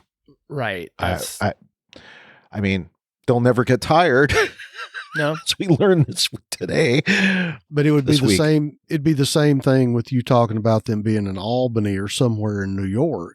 Right. That I think the winter would prove as good a barrier to the zombies as anything. Mm-hmm. Well, all we need is a canyon. You want to take out all the walkers, you make them cross a canyon, and that's going to take them out. Yeah. If they go into the Grand Canyon, they're dead. They're going to be rotted zombie pulp. Yes. For lack of a better word. Yeah. Well, I mean, and then the other part though is like where I'm just questioning the CRM's kind of like whole, I guess, mentality drive, or like what's going on is like, so they killed Dr. Sandwich because she failed to beat, I guess, she, in all of this, she was like, oh, like I will protect everybody if you give me the vial, and then I'll just say I misplaced it. But then it was about like, oh, I guess there was this test that she was running, that was like stopping the, conversion process, of a walker. And it was like almost 8 hours, which was like, I guess that's like the high score. And so unfortunately that didn't happen. And so Jadis immediately was like, okay, screw you, we're going to kill you off. And then we have the dad and the kid. So like, that's going to be better. And then I was kind of like, wait, here we are again with the resources, or like, like you have scientists and you have this woman who has been working on this project for how, who knows how long, but like, why wouldn't you want to keep her? Like, it's like, I feel like you could still like, hold her under guard and duress to being like, keep working, or you're gonna like, well, then we will kill you. That seemed a very like waste of like, like education and like skills and research that she's been doing to just kind of let her go. I mean, do you think? Yeah. I kind of I was think like, so too. I'm like, I would have like, kept her under lock and key. She still would have still worked because she still had that, but maybe that's just Jada's thing. Maybe it was her choice. So I don't know. It was sad to see her leave. I tend to think that she would have suffered the same fate under Kublek, Yeah, but she ended up like Dr. Portland did. Mm-hmm. Mm-hmm. Mm-hmm. So it kind of makes me wonder, after we saw that, I still wonder what Dr. Portland did to get made into Dr. a test Portland, subject. I think it was mentioned that Dr. Portland started asking too many questions. And, I'm thinking that they're going to put Leo in there and, here, Leo, here's your first subject, and it's going to be Dr. Sandwich. Yeah. And he's going to be like, what the F? So that's going to be like, that'll be like in the cold open next week. And I could prove that right now if I just go on to amcplus.com and check it out. But that's what whether I'm saying this without actually looking, that's what I'm thinking I'm going to see. But I tend to think it's a waste, and well, as we said before, if people are a resource, and especially somebody who's actually pre-collapse college educated, it seems to me that that's sort of squandering a resource that you don't have. It's not like you can go to, MIT or Caltech or some big college and hire some interns. Yeah, what do you tell T. Brooks Ellis about this? It's like you lie. Of course you lie, but you say Dr. Sandwich had a horrific accident in the lab. It's like, well, that's what you said about Dr. Portland. It's like first there's Dr. Sandwich, then there's Dr. Portland, then then what about Dr. Omaha? Dr. Omaha had the same problem. It's like how many other dead doctors have there been? Yeah, how many sad, horrific accidents can you have in one lab before OSHA cracks down on you? Yeah, exactly. And you just have to look at those evil bangs and have to think. Yes, the evil Mo cut. Yeah. Warrant Officer Mo. Yes. Anyway. Yeah. No. I hate her face. I already said that from last week. Well, and then she, like, when Silas was describing his workplace, whatever, is like, oh, it's like being in a trash, like a garbage yard. And she's like, whoa, what? It's like, yeah, shit. It's not so bad. I don't know. She's just funny. Funny? Well, just funny, like, okay, well, funny anyway, how? Funny as in like I amuse you? Yeah, no, funny as in just weird. Goodfellas. That was Goodfellas. I was going to say, no, Mr. Pesci, not in quite that way. Yep. See, I got it. Yeah. I could tell that only one member of our yeah. So I amuse you? You think I'm some sort of comedian? You think this is funny? Anyway, go ahead, Kyle. No, my other thing was just like, so this was more of just kind of like, I'm wondering, was there a connection, or is this part of like what, just to kind of, this is why they're doing it, or is there something to this? It was just like, okay, so this project Votus, which whatever, that's just the name they call it, but I know if I said that wrong, whatever. No, you skipped. I don't think you did. You skipped something. You skipped something. Oh, the Percy taking his shirt off. I kind of was ignored. I was just like, I don't know if you guys want to say something about it or not. I was kind of waiting to. Actually. Okay, yes, well, we're both sitting here going, oh boy. Well, it was the other observation was just like Percy seems to always be taking off his shirt all the time, and then it was like, and then the whole Iris being all them kissing, whatever. It was just gross, and like, you know, I don't. He's done that in several episodes. Gross is not the. Well, then you can. Those aren't the words that I would use. Not. I would say a lack of chemistry would be more appropriate there, as opposed to gross.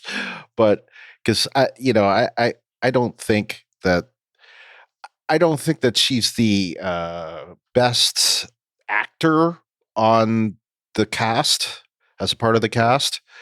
So, I'll just leave it at that. But I was just going to say, it's like, hey, babe, let me take my shirt off so you can see my scar again. Yeah, that's what I was thinking. That's why I brought up before about Stamets liking Culber's scar from Star Trek Discovery. I just said Star Trek Discovery. That's a different show, Brian.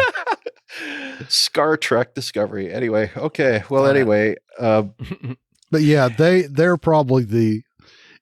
If you wanna call Dwight and Sherry on the carpet for lack of chemistry, I think Percy and Iris have negative chemistry.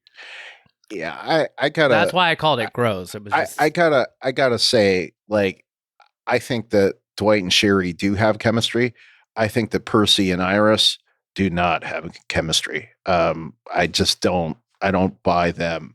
I buy Hope and Major General's son more than I do Percy and Iris.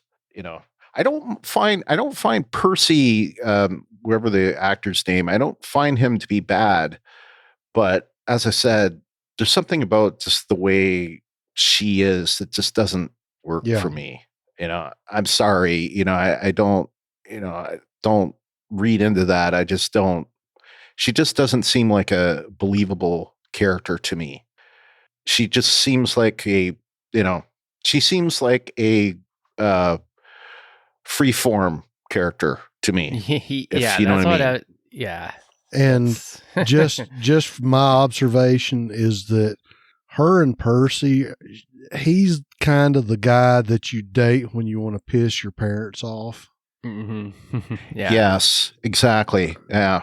And I'm just, like I said, I'm just not seeing a lot of spark between those two. It just seems like, I want a bad boy and you're the only bad boy in the neighborhood. So, like, if you want to put it into more show context, there's more chemistry between Leo and Dr. Sandwich, or there was, than Percy and Iris.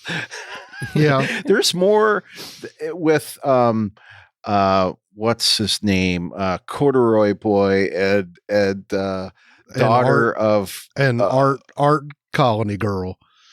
Exactly. Yeah, that's gosh. Well, at least the awkwardness there is because, Mr. Corduroy probably is like, this is the closest I've ever been to a girl that actually talked to me. Yeah. In fact, I would even say that there's more chemistry between Iris and Cyrus. Yeah, because Silas has that. Silas, sorry, I said Cyrus. Because he still has the, the big awkward eyes of, I like this girl, and I don't think she likes me, but I like this girl. Mm-hmm. Yeah. Yeah, I don't know. I find it gross because it feels it's just like, oh, they just have two pretty people and they're like, okay, let's just have them get together and I don't want to finish that sentence. So, well, you were whatever you were already leading that, and I wasn't going there. I was just saying, like they were just, anyways. Yep. Well, let's move on. Neither of them work for me. How about that?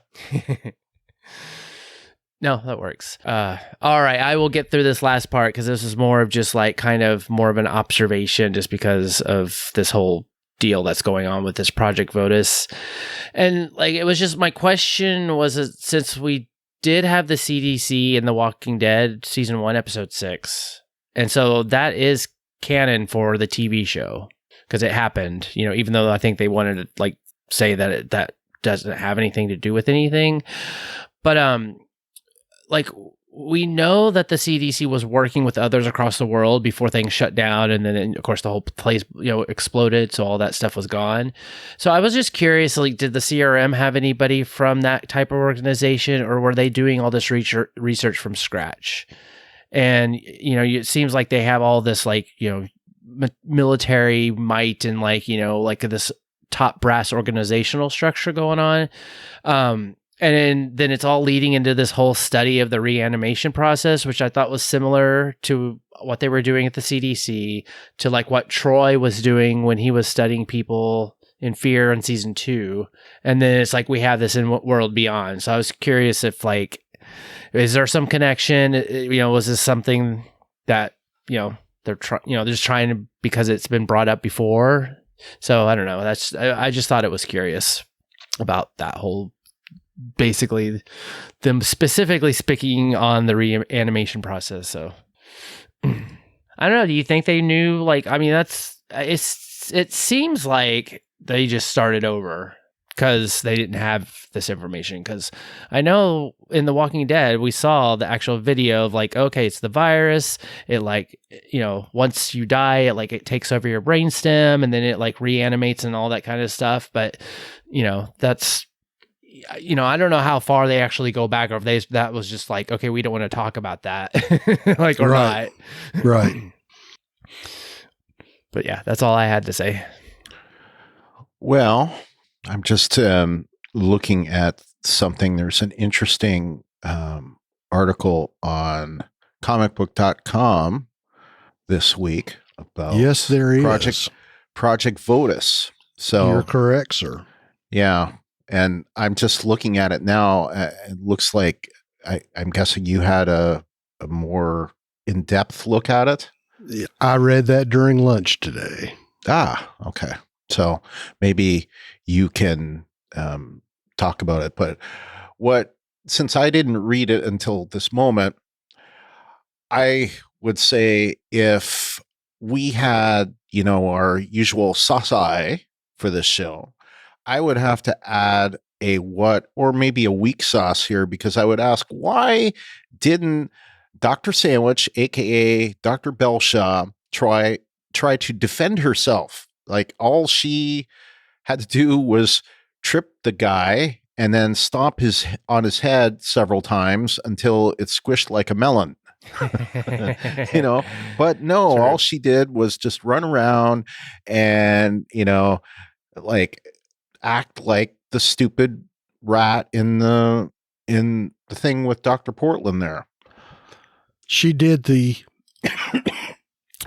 panicky screaming slasher movie victim thing. Yeah, and that's that kills me. I mean, she should know how to take out a walker, and maybe there wasn't anything in there to take out a walker, but she still has herself. So, like, to me, all she needs to do, and we've seen it done on this show more than once, is, you use some kind of, trip over the guy and then, stomp on his head like a melon. Sweep the leg. Sweep the leg. Sweep the leg. And do a few Karate Kid moves and when Huck cut the zombie loose, he still had all the dangly restraints on him. Right. So, use that to your advantage. But no. Right. No. We're going to stand there and just go, beat on the glass. Yeah. And you would think that if she's been working in this lab that seems to be prone with accidents for the scientists, that she might have considered somehow a way that she would fight back in case she was locked in a cabinet with a walker. Yeah. And, for that matter, when, she gets bit, as we're all expecting her to get bit, her neck opens up like a nice juicy peach. And she, like, a good fruit does when it's so juicy. You know, the juice just squirts out, and so her carotid just like squirted all over the place. You know, and like a fire hose, it just was. You know, it was your textbook kind of thing, but at the same time, it's just like, really. Well, we know they had to spend their practical effects budget in that one shot, so they had 5 gallons of stage blood and an air compressor. Right, right. You know, let's if there was a fire, we put it out with you know, Belshaw's blood here. So that said, you know, I'm really saying that this really won the week between the two shows, and I don't think it was even close. This was probably easily, you know, criticism aside, was probably in the 9s, and that's probably the first 9-ish that I could give this show.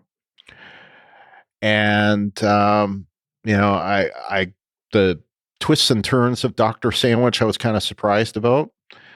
So yeah, so the whole thing was pretty interesting, and I'm liking Huck's husband as well. I think he's a stand-up guy. So you know, like he seems like Silas said, he seems to be one of the good guys of the soldiers versus, you know, I think there's some things with Huck. There's some, you know, moral ambiguity there. That I don't think is so much there with her husband. I think he seems to be a stand-up guy. You know, the only thing he did wrong was he drank. So, yeah. And you know, I was kind of hinting at this before. I'm really wondering if we're going to get to a point at the end of both, you know, this half season of Fear and the end of this show where we're going to get a crossover. So maybe what we're going to see is like some of the events that we're hearing described in the past of this show of World Beyond are going to happen in Fear. So in other words, Huck's husband, whatever he did wrong, maybe that's going to happen on Fear in the second half or at the end of the first half. You know, I'm really, really wondering at this point if we could see something like that, because all of the points, you know, like since we're talking about how we need to see these things kind of cross, that would be the easiest way to make that happen. And especially like, you know, if we see Isabel get killed, and that's one of the people that get killed by Huck's husband or something, you know, who knows, something like that. Or maybe Maggie Grace ends up, well, I guess Maggie Grace wouldn't, but maybe Maggie Grace somehow shows up in the last episode of World Beyond. Mm-hmm. Yeah. You know, just something to put a little connective tissue between the two shows. We need the connective tissue, you know, and if it's not going to be our good buddy Rick Grimes, and sorry, Renee, I don't think it's going to be. Morgan, is that you, Morgan? Rick? Anyway, I don't think that's going to happen. Then, you know, I could see it with Isabel and what's his name? I can't think of his name. The husband of Huck. Huck's husband. Yeah, I don't. Huck's husband. He has a name. Mr. Huck. Mr. Huck. Okay. I don't know. I haven't paid. I don't know if they've ever called him by name. It's got to be here somewhere. Oh, there it is. Dennis. That sounds. Played by Maximilian Osinski. Okay. Yeah. Dennis. Good old Dennis. Okay. That's all I have. Well, I was going to say we've already talked about her a lot. Rest in peace, Dr. Sandwich. We hate to see you go. I have to agree with you, Brian. There's parts of it where she came in, you sort of felt sympathetic. She's like, this is going to be really bad. If you just tell me where it's at, I'll try to cover for you. And what did she do? She dropped a roll of dimes on them. You know, she folded like a cheap sheet. She certainly did. And then she still ended up getting killed. Yeah. But alas, while your time with us was not as long as some would have wished, you died like a screaming idiot. So I guess we'll see what happens next. Yeah. The only other thing that I was going to say when we were talking about Percy and Iris is Iris has angry eyebrows. There's just something about she's just got angry eyebrows. It's like, that's the thing I keep noticing. This is just that arch. But again, that's just kind of something that stuck out. As far as the episode goes, they packed a lot of exposition and a lot of plot movement and a lot of information into this episode, which I think with the action and the things that happened made it a better episode. But it was a very full episode. It was a very chock full, packed full of stuff episode. And the only question that I'm left with is, why didn't they do this all along?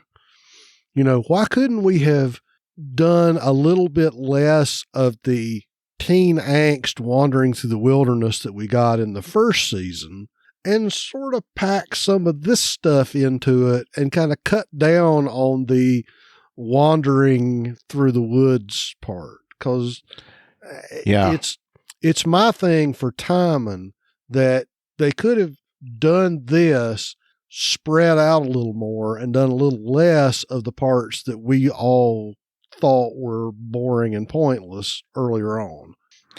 I mean, they could have started it with the family being there, and had them knock off Omaha and Campus Colony while they're there, right?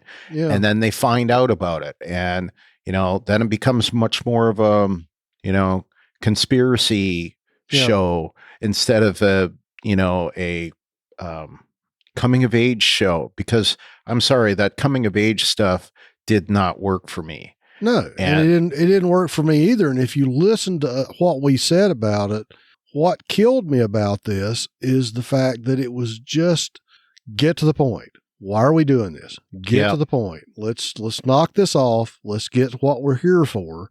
And now that they're giving us what we're here for, it's so compact and dense that I just think they could have pushed, reordered their priorities a little bit and sort of spread this stuff out a little more so that I would be more invested in the show now. This is a problem of time and distance, but instead of time and distance, it has to do with writing time and distance. Not physical distance. But I think we all sort of agree that what we got this episode was really the stuff we wanted and the stuff that we've been asking about. Yeah. Mm-hmm. And I'm going, well, why did it take us this long to get here? Yeah. And we started getting some of this last episode. And we got even more this episode, and hopefully we'll get even more next week. And, and I still don't know where this is going, because if this is going to end with them blowing up, let's blow up all the scientists. I'm sorry. That's the wrong message. That's not the issue here. The science must continue. It's the military that's all wrong here. It's not the science, Yeah. You don't kill T. Brooks Ellis. You don't kill Dr. Leo or Hope, even though Hope can be annoying. Okay, Iris is the one that's annoying. But you don't kill the scientists. the scientists don't even know what's going on. It's not their fault. It's this military that has has gone awry, and Yeah. this we find out that I can't remember what his name is, but the kid who has been interested in Hope, he's the Major General Beale's son. How convenient.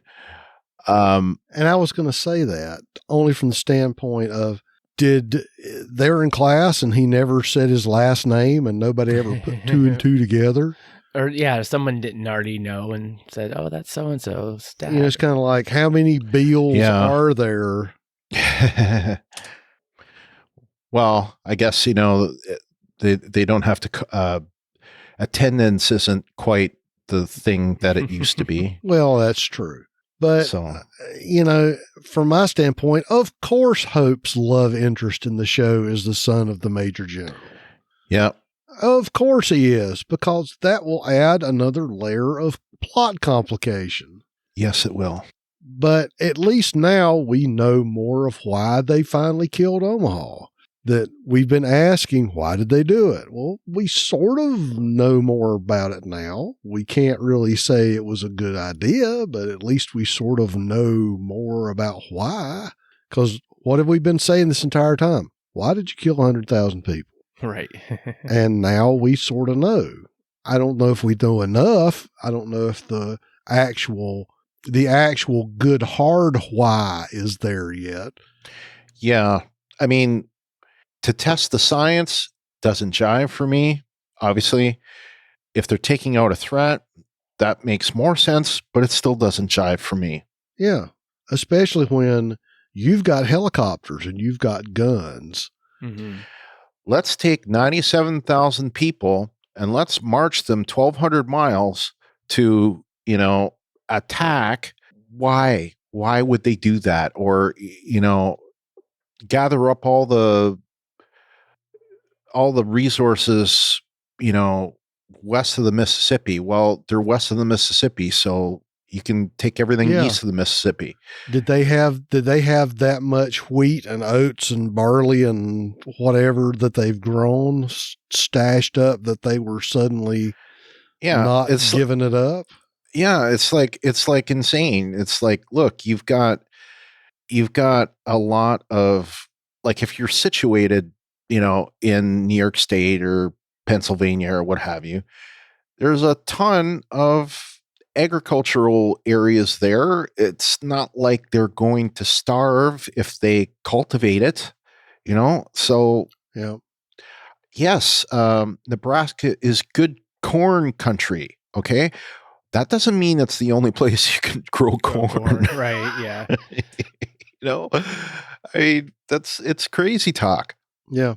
So, and I guess the last thing that I was going to get at is what I'd sort of hinted at before, is that obviously, Jadis is playing a different game, seeing her being devious and very stone cold about things, that even though I think she suspects that Huck may be complicit, that poor old Doc Sandwich, dimed Leo out, dimed the girls out, and they still said, well, we've got Leo, he's smart. We've got Hope, she's smart, and she's actually doing something, so we'll just bump you off. I just, like I said, I think that it's going to be interesting to see what Jadis does, because I think Jadis is, not only is she turning out to be an evil villain, but I think that she's I think she's got some game going. I think there's going to be some interesting things that happen. I don't know what kind of thoughts are raging through her mind, but she's a wild card. It's going to be interesting to see what she does. The thing with Jadis is she's a wild card. It's like that's the thing about her. She is a wild card and she is unpredictable. Mm-hmm. And that is what makes her dangerous. you can't. She does things that are unexpected almost every time, and we've seen this on the original show, and we see it here. She's just like a, Yep. she's a chaos element, Mhm. So Yeah, she's not loyal to anybody but herself. So she's true. Yeah, I mean, I could totally see her turning her back on the CRM if it suited her. right. Yeah. So yeah, I agree. Yep. All right, was that all? That's all. All right. Well, let's go into our listener feedback, and we did get one from Glennis, and she starts off with a rating of 7 out of 10, indefatigable. This was quite a good episode. I wonder, though, if Jadis is going to survive long enough to be in any Walking Dead movies, as she needs to die. Though I suppose the first Walking Dead movie will probably start 6 years back with Rick in the chopper. Get into the chopper is being shouted in my head right now by Arnold. Get to the chopper! Lila telling on the group for stealing the sample sure backfired. She should know you don't try to make deals with the CRM. That demo of the test with the walker playing cat and mouse game was so tragic when played out with Lila as the treat. She could have done something about it, though. Huck is going to have to do some fast talking. It'll be ironic if she's killed by Silas when she's helped out Leo, Felix, and Hope, and Iris, and made peace with Percy over killing his uncle and wounding him. Yeah, I saw Silas when he, obviously they cut to that view when him holding the little cool little pokey walker head exploder thing. But I guess we'll see. I mean, I could see Silas taking her out, and then they're like, no, she was good, or something. We'll have to see. All right. Well, that was all our listeners' feedback for The World Beyond. Thank you, everyone. So I guess that goes into our news, ratings, and info. There's a couple weird stories on the news. All right. The Walking Dead got a 0.16 in the 18 to 49 with 931,000 viewers. This is up from last week's 0.15 and 733,000 viewers. So up more in the total number of viewers by quite a bit, actually, like almost 200,000, but only slightly in the coveted 18 to 49 demographic. So it looks like most of those are coming from the 25 to 54. So I guess it's coming from the 50 and overs, because if you look at it, it got a 0.19 25 to 54 last week versus 0.27 this week. Got a 0.60 in the 50 and over this week versus last week's 0.45. So World Beyond was up as far as the number of viewers. So it got 490,000 viewers versus last week's 431,000 viewers, but it got a 0.009 in the 18 to 49 this week versus 0.010. Why do I put it in that order? Well, it didn't do so well because it wasn't even in the top 50 of Sunday cable shows. So we're not talking about the top 50 in all of TV. It was not in the top 50 period. So in cable.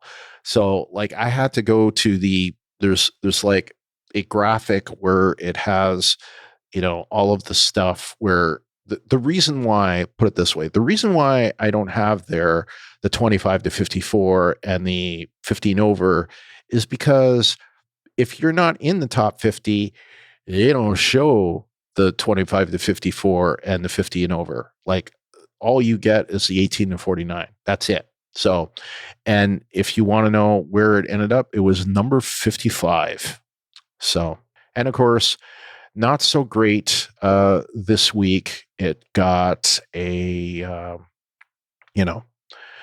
so it was up in viewers. That's all you can say. So in terms of the parrots, neither of these shows ever show up on the parrots, but we don't know for sure if they're absorbed into The Walking Dead or not. They may be, but in terms of The Walking Dead, it was down this week. Last week it was at number 5. This week it is at number 8. Last week it got a 40.9 times the demand of an average show. And this week it got a 38.3 times the demand of an average show. And something I noticed that this was, of course, for Fear, one of the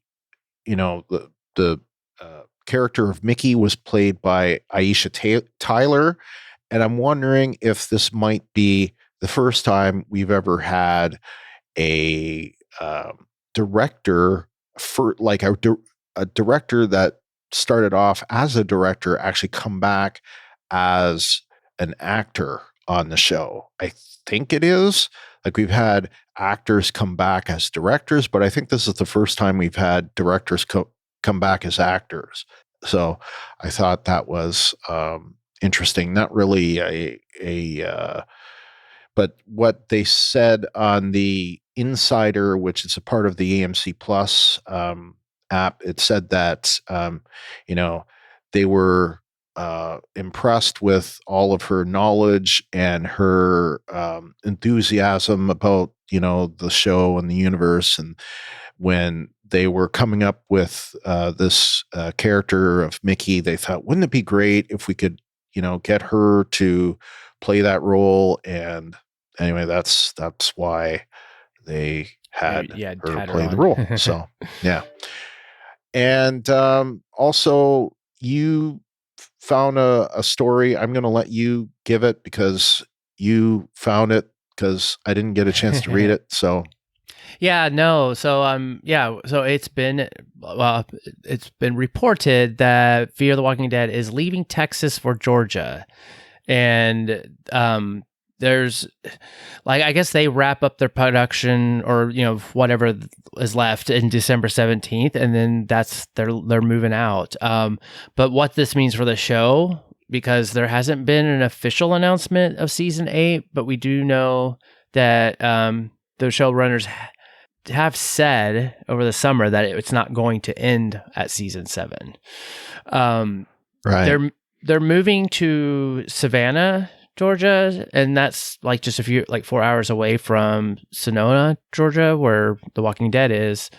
But overall, there's I guess there was a lawmaker, or the Austin Film Commission saying it might have something to do with I guess they changed the tax credits or whatever to production companies filming in Texas, so they don't know if it's that. But I think that we would know that it's probably show related. I mean, the show started off being filmed up in California and Canada, and then it moved to Mexico, and then they moved to Texas. I guess they just like to move it. Yeah, but I mean, I think with what we've got possibly with CRM and the stuff like that, that if there's going to be a season 8, maybe they do start driving towards the East Coast, and that's where they're taking the show. I mean, I'll give you an alternate thought. I mostly, but you guys too. I brought up the whole Padre Island.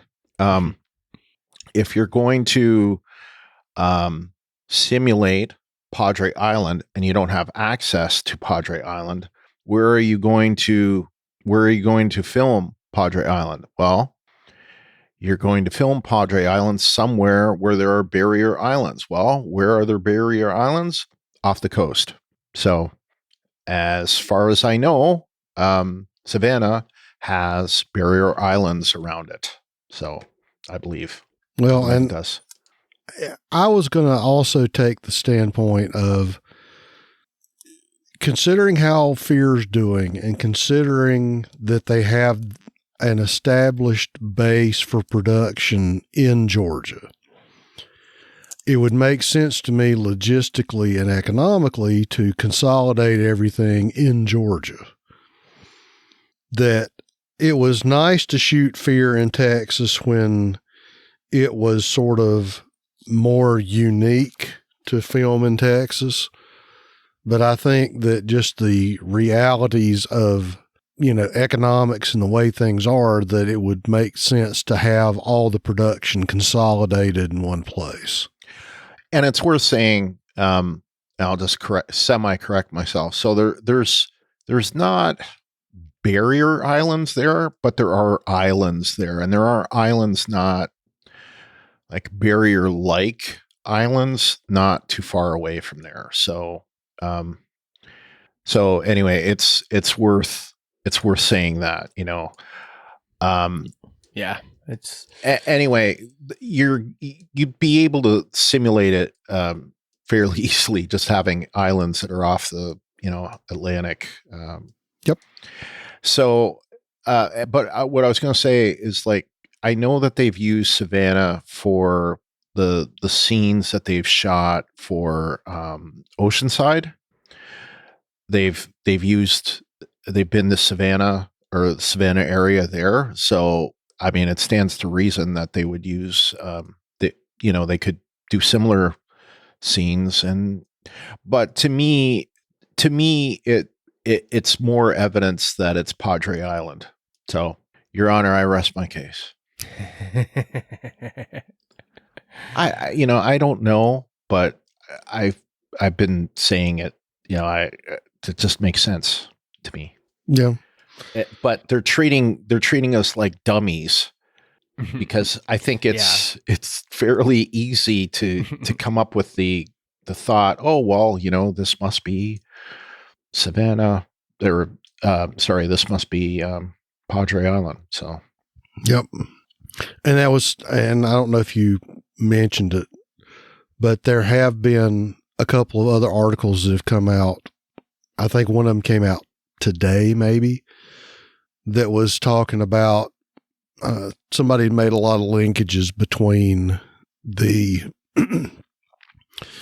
whole Rick Jadis and Project Votus thing, and had a big long explanation about A's and B's. Yes. And anything you want to share about it? The big part, it was that I think is salient to the conversation, is that B's were healthy people that have been bitten, and that A's were healthy people that were worth keeping. Oh, like saving. Right. And that's why they were saying, it's not a B, it's an A. So sure you don't have it the other way around? I think I might. Yeah. Well, anyway, the point was they go into a fairly long explanation about that and talking about a few other things. And of course, the part of the crux of the article was just the lead in to the Rick Grimes movie. Apparently, and I missed it, but there's a picture on there, and it shows there was a vial that was taken in the episode, and it says looks like it says A6. Let me just see if it comes up bigger. Only a little bit bigger. Looks like it's A8481 or 0481. So we can assume that that's an A from an A. So it's like an A means there's like A is for a test subject and B is for what asset. Yeah. And we know the TS from test subject 19, like the first season episode TS 19. So whether or not that comes from that, or it's just, a coinky dink. I'm thinking it does come from, like, if Dr. T. Brooks Ellis from the Human Genome Project is there, he probably knows about TS, so that stands to reason. Mm-hmm. Yep. Anyway. All right. LT?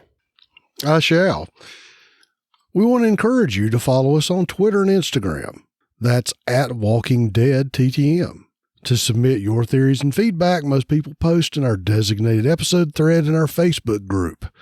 That's facebook.com/groups/WalkingDeadTTM. You can email us. That's walkingdead@talkthroughmedia.com. You can use our feedback form on our webpage. That's talkthroughmedia.com/feedback. If you'd like to send us a voicemail, you can call area code 216-232-6146.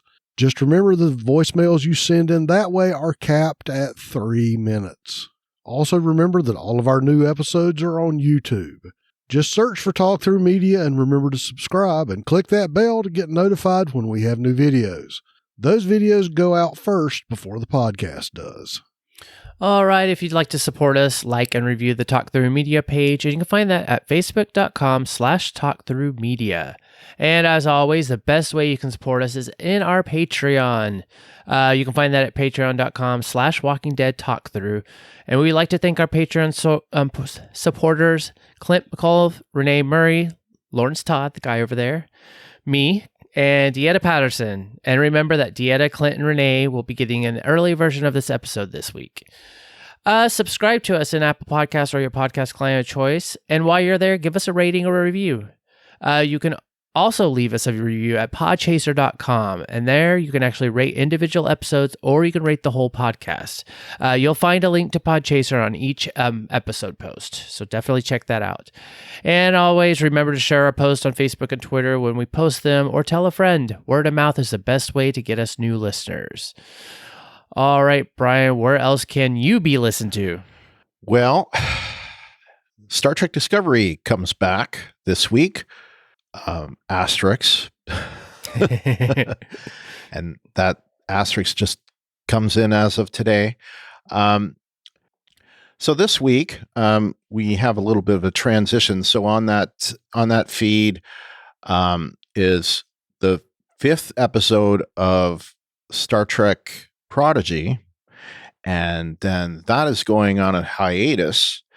And then this week is the first episode of season 4 of Star Trek Discovery. And unfortunately, we found out that international listeners that have been watching Star Trek Discovery on Netflix, unfortunately, that will no longer be the case. So hopefully, most of you that are affected by this, you already know it by the time you've heard this, but yes, supposedly it will be returning sometime later in 2022 when the Paramount Plus service is rolled out in other countries. So it really sucks. They waited until the very last minute to announce this, and it's not really cool. I think that they should have announced this earlier, but I tend to think that maybe this was kind of a last minute negotiation thing. I don't know, but anyway, they pulled it from Netflix. So basically they bought out all the rights from Netflix. So now it's going to be on Paramount Plus. So anyway, that's that. And we know that, Prodigy has not been shown in international markets either. So we assume that when Paramount Plus comes on, they're going to get Prodigy and Discovery and possibly even Picard and maybe even Strange New Worlds at the same time. So they may get a whole bunch at once, but unfortunately they're going to have to, avoid spoilers or, watch the episode through alternative means. Yeah. Not that we want to condone that, but No, but it sucks. But anyway, there is, much like we do here, we do have a Patreon, and that's at patreon.com/Brian and Ruthie. And if you'd like to leave feedback for us, that's at facebook.com/groups/Star Trek TTM podcasts with the S at the end. And of course, you can leave feedback through the same ways that you leave feedback for this podcast, talkthroughmedia.com/feedback, or the 216-232-6146. So anyway, that's it for that. And don't forget also that the Rebinged DS9 podcast is going on. That's available at talkthroughmedia.com and through the all-inclusive feed. They also have their own feed. The next episode of this podcast will be covering Fear the Walking Dead Season 7, Episode 6, titled Reclamation, written by Alex Delisle and Kalaya Michelle Stallworth, directed by Billy Woodruff. And the description, according to Google, is Morgan searches for Al only to discover that he's not the only one looking for her, and that his search may have put a target on his own back. And World Beyond will have Season 2, Episode 8, titled Returning Point, written by Eddie Guzelian, who I know used to be a writer on The Walking Dead, directed by Lily Mary. Is that correct? Didn't she direct the last episode as well? Yes, she did. Yeah. The description from google.com is the group sets a new plan into motion. A relationship is leveraged. A betrayal forces others to take action. And as we said, there's only 3 episodes left, so this will leave 2. So hopefully they're getting to the point. Anyway, this last one was good, and hopefully that'll keep going. So until next time, I'm Brian. I'm Kyle. And I'm LT. And this is Fear the Walking Dead Talk Through. Good night, everybody. Good night. Good night.